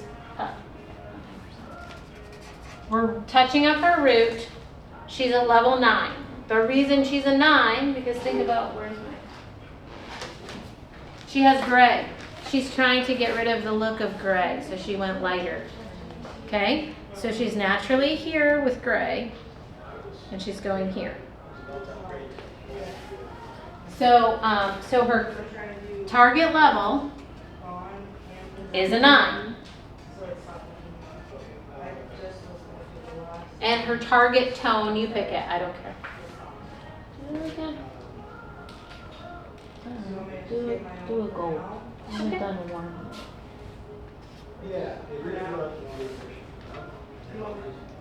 So now, what's her dominant pigment? The yellow. Yellow. Do we want to keep the yellow? A little bit. A little bit. We want gold, right? So we don't need to put anything in to get rid of it. We also don't need to add anything to make it more yellow, right? Look at where yellow's going to live. That's pretty golden, wouldn't you say? So we don't need to get rid of it, but we also don't need to enhance it. So what do we need to cover the gray? Natural. Which is stroke 0. At what level? A 9. A 9. But you don't need a double pigment 9 because she's only at 50%. Correct. Now I would look at her hair. If it's coarse, I would do a double 9. The lighter you get, the less coverage you get. Make sense? A 10 is never giving you gray coverage. I don't care what it says. Okay? If you notice, there's no like double 10, stroke 0. Double 9 is the highest. So depending on what they have, I either do a 9 or a 990, depending on texture and density. What developer am I putting in my bowl? 20.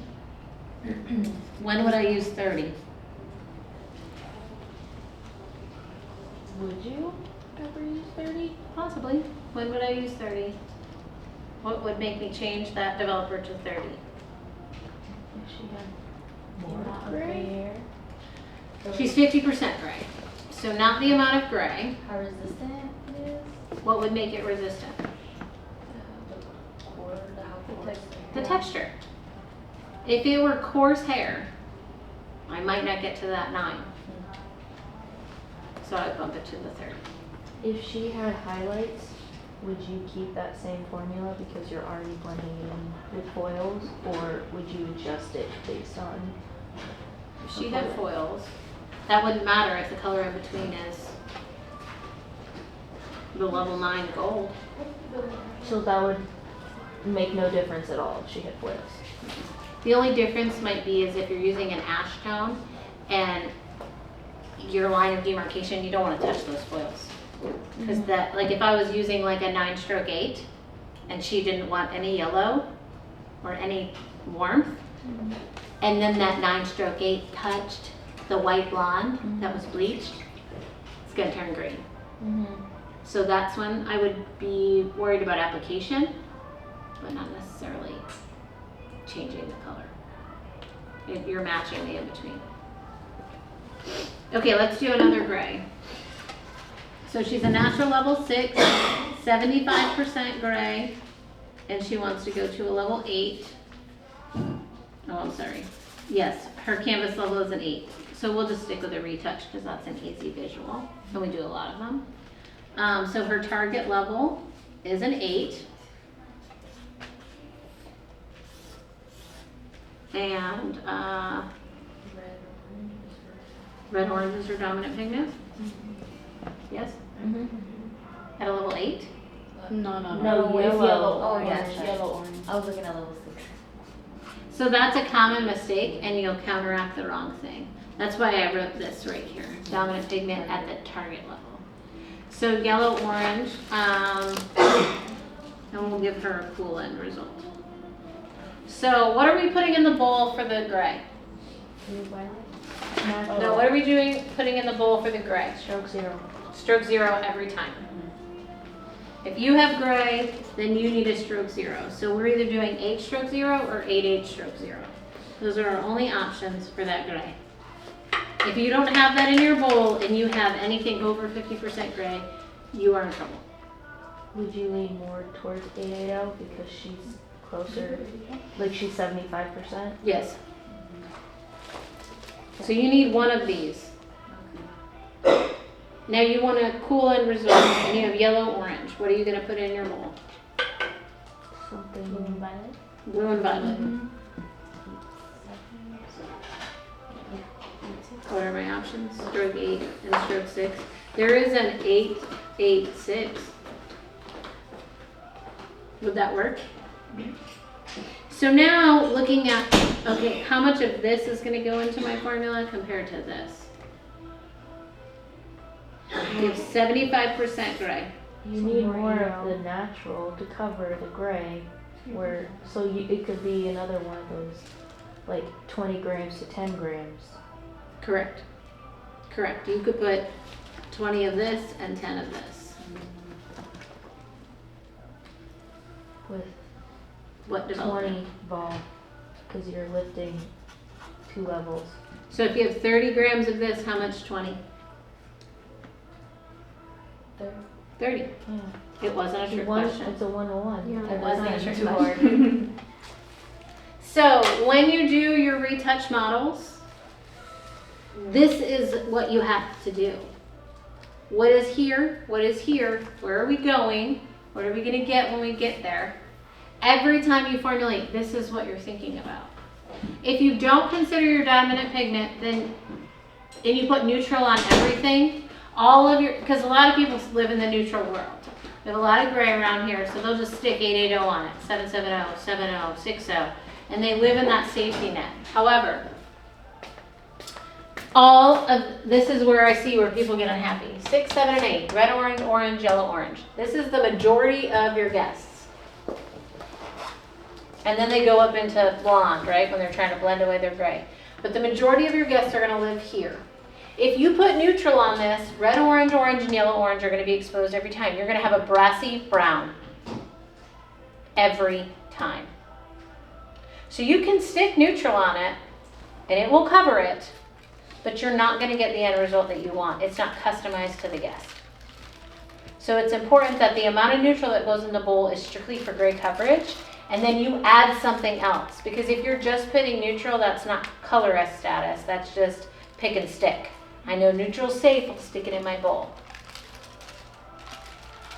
Make sense? Mm-hmm. So now I want you to take your picture and take I don't care which swatch you take, if it's the one you had before or a different swatch, and I want you to reformulate based on that information and do another swatch for your picture that you were given at the beginning of class.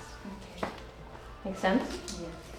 So I want you to take a few minutes. I want you to walk through your steps 1, 2, 3, and 4. And then also I'm going to give you this, and I want you to cover this gray with whatever you want. You're gonna create the formula, you're gonna tell me what your end result is. These are 50% gray. And you can do 2 or 3 of these, I don't care, just only mix 4 grams of color because we don't need to overmix for these.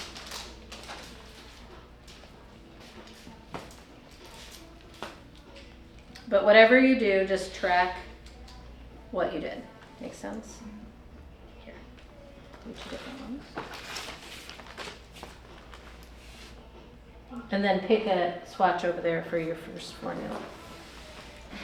Make sense? So everybody should have 3 swatches. 1 from over there for your first formula and then 2 grays.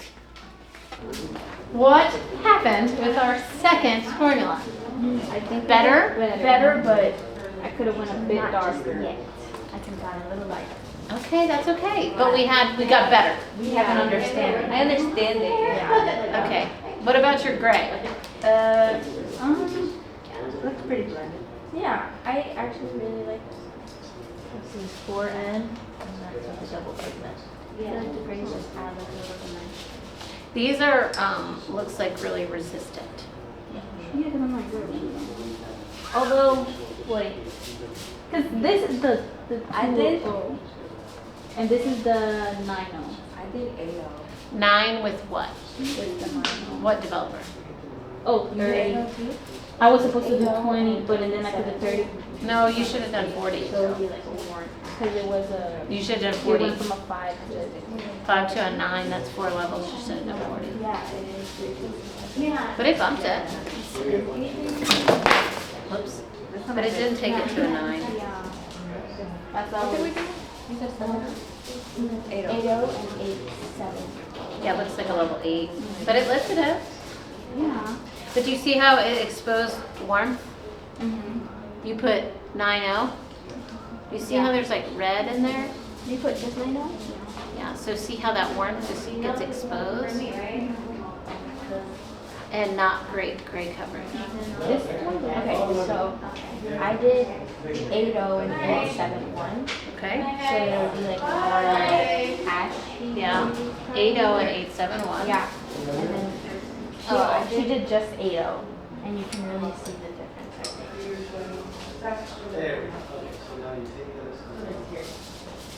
This is 7.0. Hello. The gray does not cover it.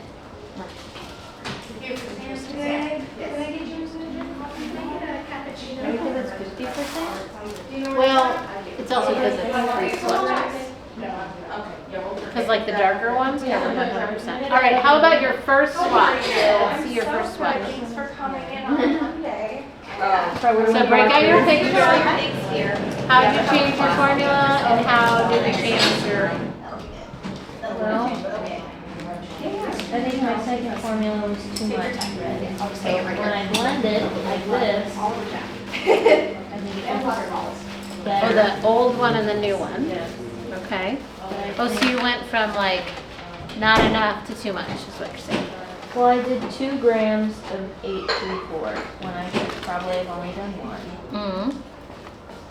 And because when you look at the swatch, or when you look at the, maybe I needed more neutral in it. 'Cause It's this is 8. like orange 834, 80. and 8.7. But it was 2 grams to 1 gram of each to red. Because I wanted to. So you could have done 1. Yeah, and maybe even bump it up in neutral. Yeah. Got it. But when you blend them, they look kind Yeah. of bad. Awesome. All right, what you got? What was this? Oh, 6, 7, and 8. That's closer. That's a lot. I mean, Compared to the first one. if we look at this, where it's saturated, I think that's a lot closer. And there's lots of warmth in there. Okay, what you got?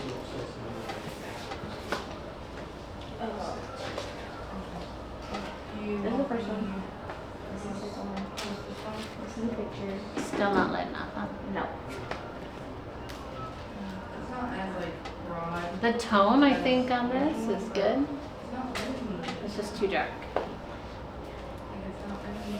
discoveries made. Okay? I think I did too much dark now. I mean, I can see the red and but Okay, so you went from one extreme to the other. Oh, What was this thank formula? you. I was thinking Trying. Just go back to my shirt. How many grams of? I know it's such a good time. Me and my grandma had last time in Casino, like dinners and no, just me, grandma, and her friend, which is like my other grandma. Did you go to another? You know why? Yes, that was You last saw month. this? That was Double great. pigment. It was a quick little weekend. Okay. This was Your 4-7 in here was probably perfect. Like it felt like for Remember there was I think by the 4-7? fourth day, it was like, that's what I was hey, thinking. we're only like halfway through. Okay. All right, so when you came in, you had an understanding of color. Now you're leaving with a different understanding of color. So I'd like to hear where you feel you're at now, based that I filled your brain and it's just a bunch of mush today. No kids. On How mine, do you there was a feel lot of leaving kids. class as opposed to when you came in? Yeah. I feel way better. I feel like before I didn't really understand the tones and how it worked and how Well, that's what was the going on. complementary Like, I couldn't do any of the adult stuff because there were how kids they everywhere. like work The into the bars had formulating. kids, the And now I feel nightclubs like I had have a better kids. understanding. There was of no, it was just the adult pool. Because You I had to feel walk like through the thing to get to the pool. I knew it had to do with tones. It but just, I didn't none of it made really sense. know And it was where like to a start. maze. The whole shit was a maze. There's I think I no, this was MSC. It's a European ship. I So think things I were a feel little fine. different. Okay. I think that was You really. know, it's better Because now, like you know, with the spoiled, underlying spoiled. tones, like I that never Like the happened. like the steps. Yeah. You understand how to walk through the Mhm. And I'm steps. sure it made It's sense like to you. before my Because it did not. Yeah, like, I didn't even know where to This is how start. things were set up. And they just. How about for you? I think I took away the idea of the bigger picture. Like knowing, okay, I know how to get here. I know what they want, but like It was, I hate to be like that. again, The what ship they're was saying, like beautiful. the steps None in of it order made to get sense. from It point just A didn't. to point There were lots B. of candy shops. and ice It wasn't cream just, and oh, okay, we'll go to the goodies. color book, pick the color and It's put it just- on. Like there's more to it, They just, and you have to the think specialty about restaurants were the best part. what's the main gonna dining take, what's not gonna Did you take. have to If I pay add extra too for much, special? this is what's Yeah. gonna happen. I mean, we got one free So, meal with them for because sure. they status matched. So us. here's what I'd like So at to least we were see like higher up.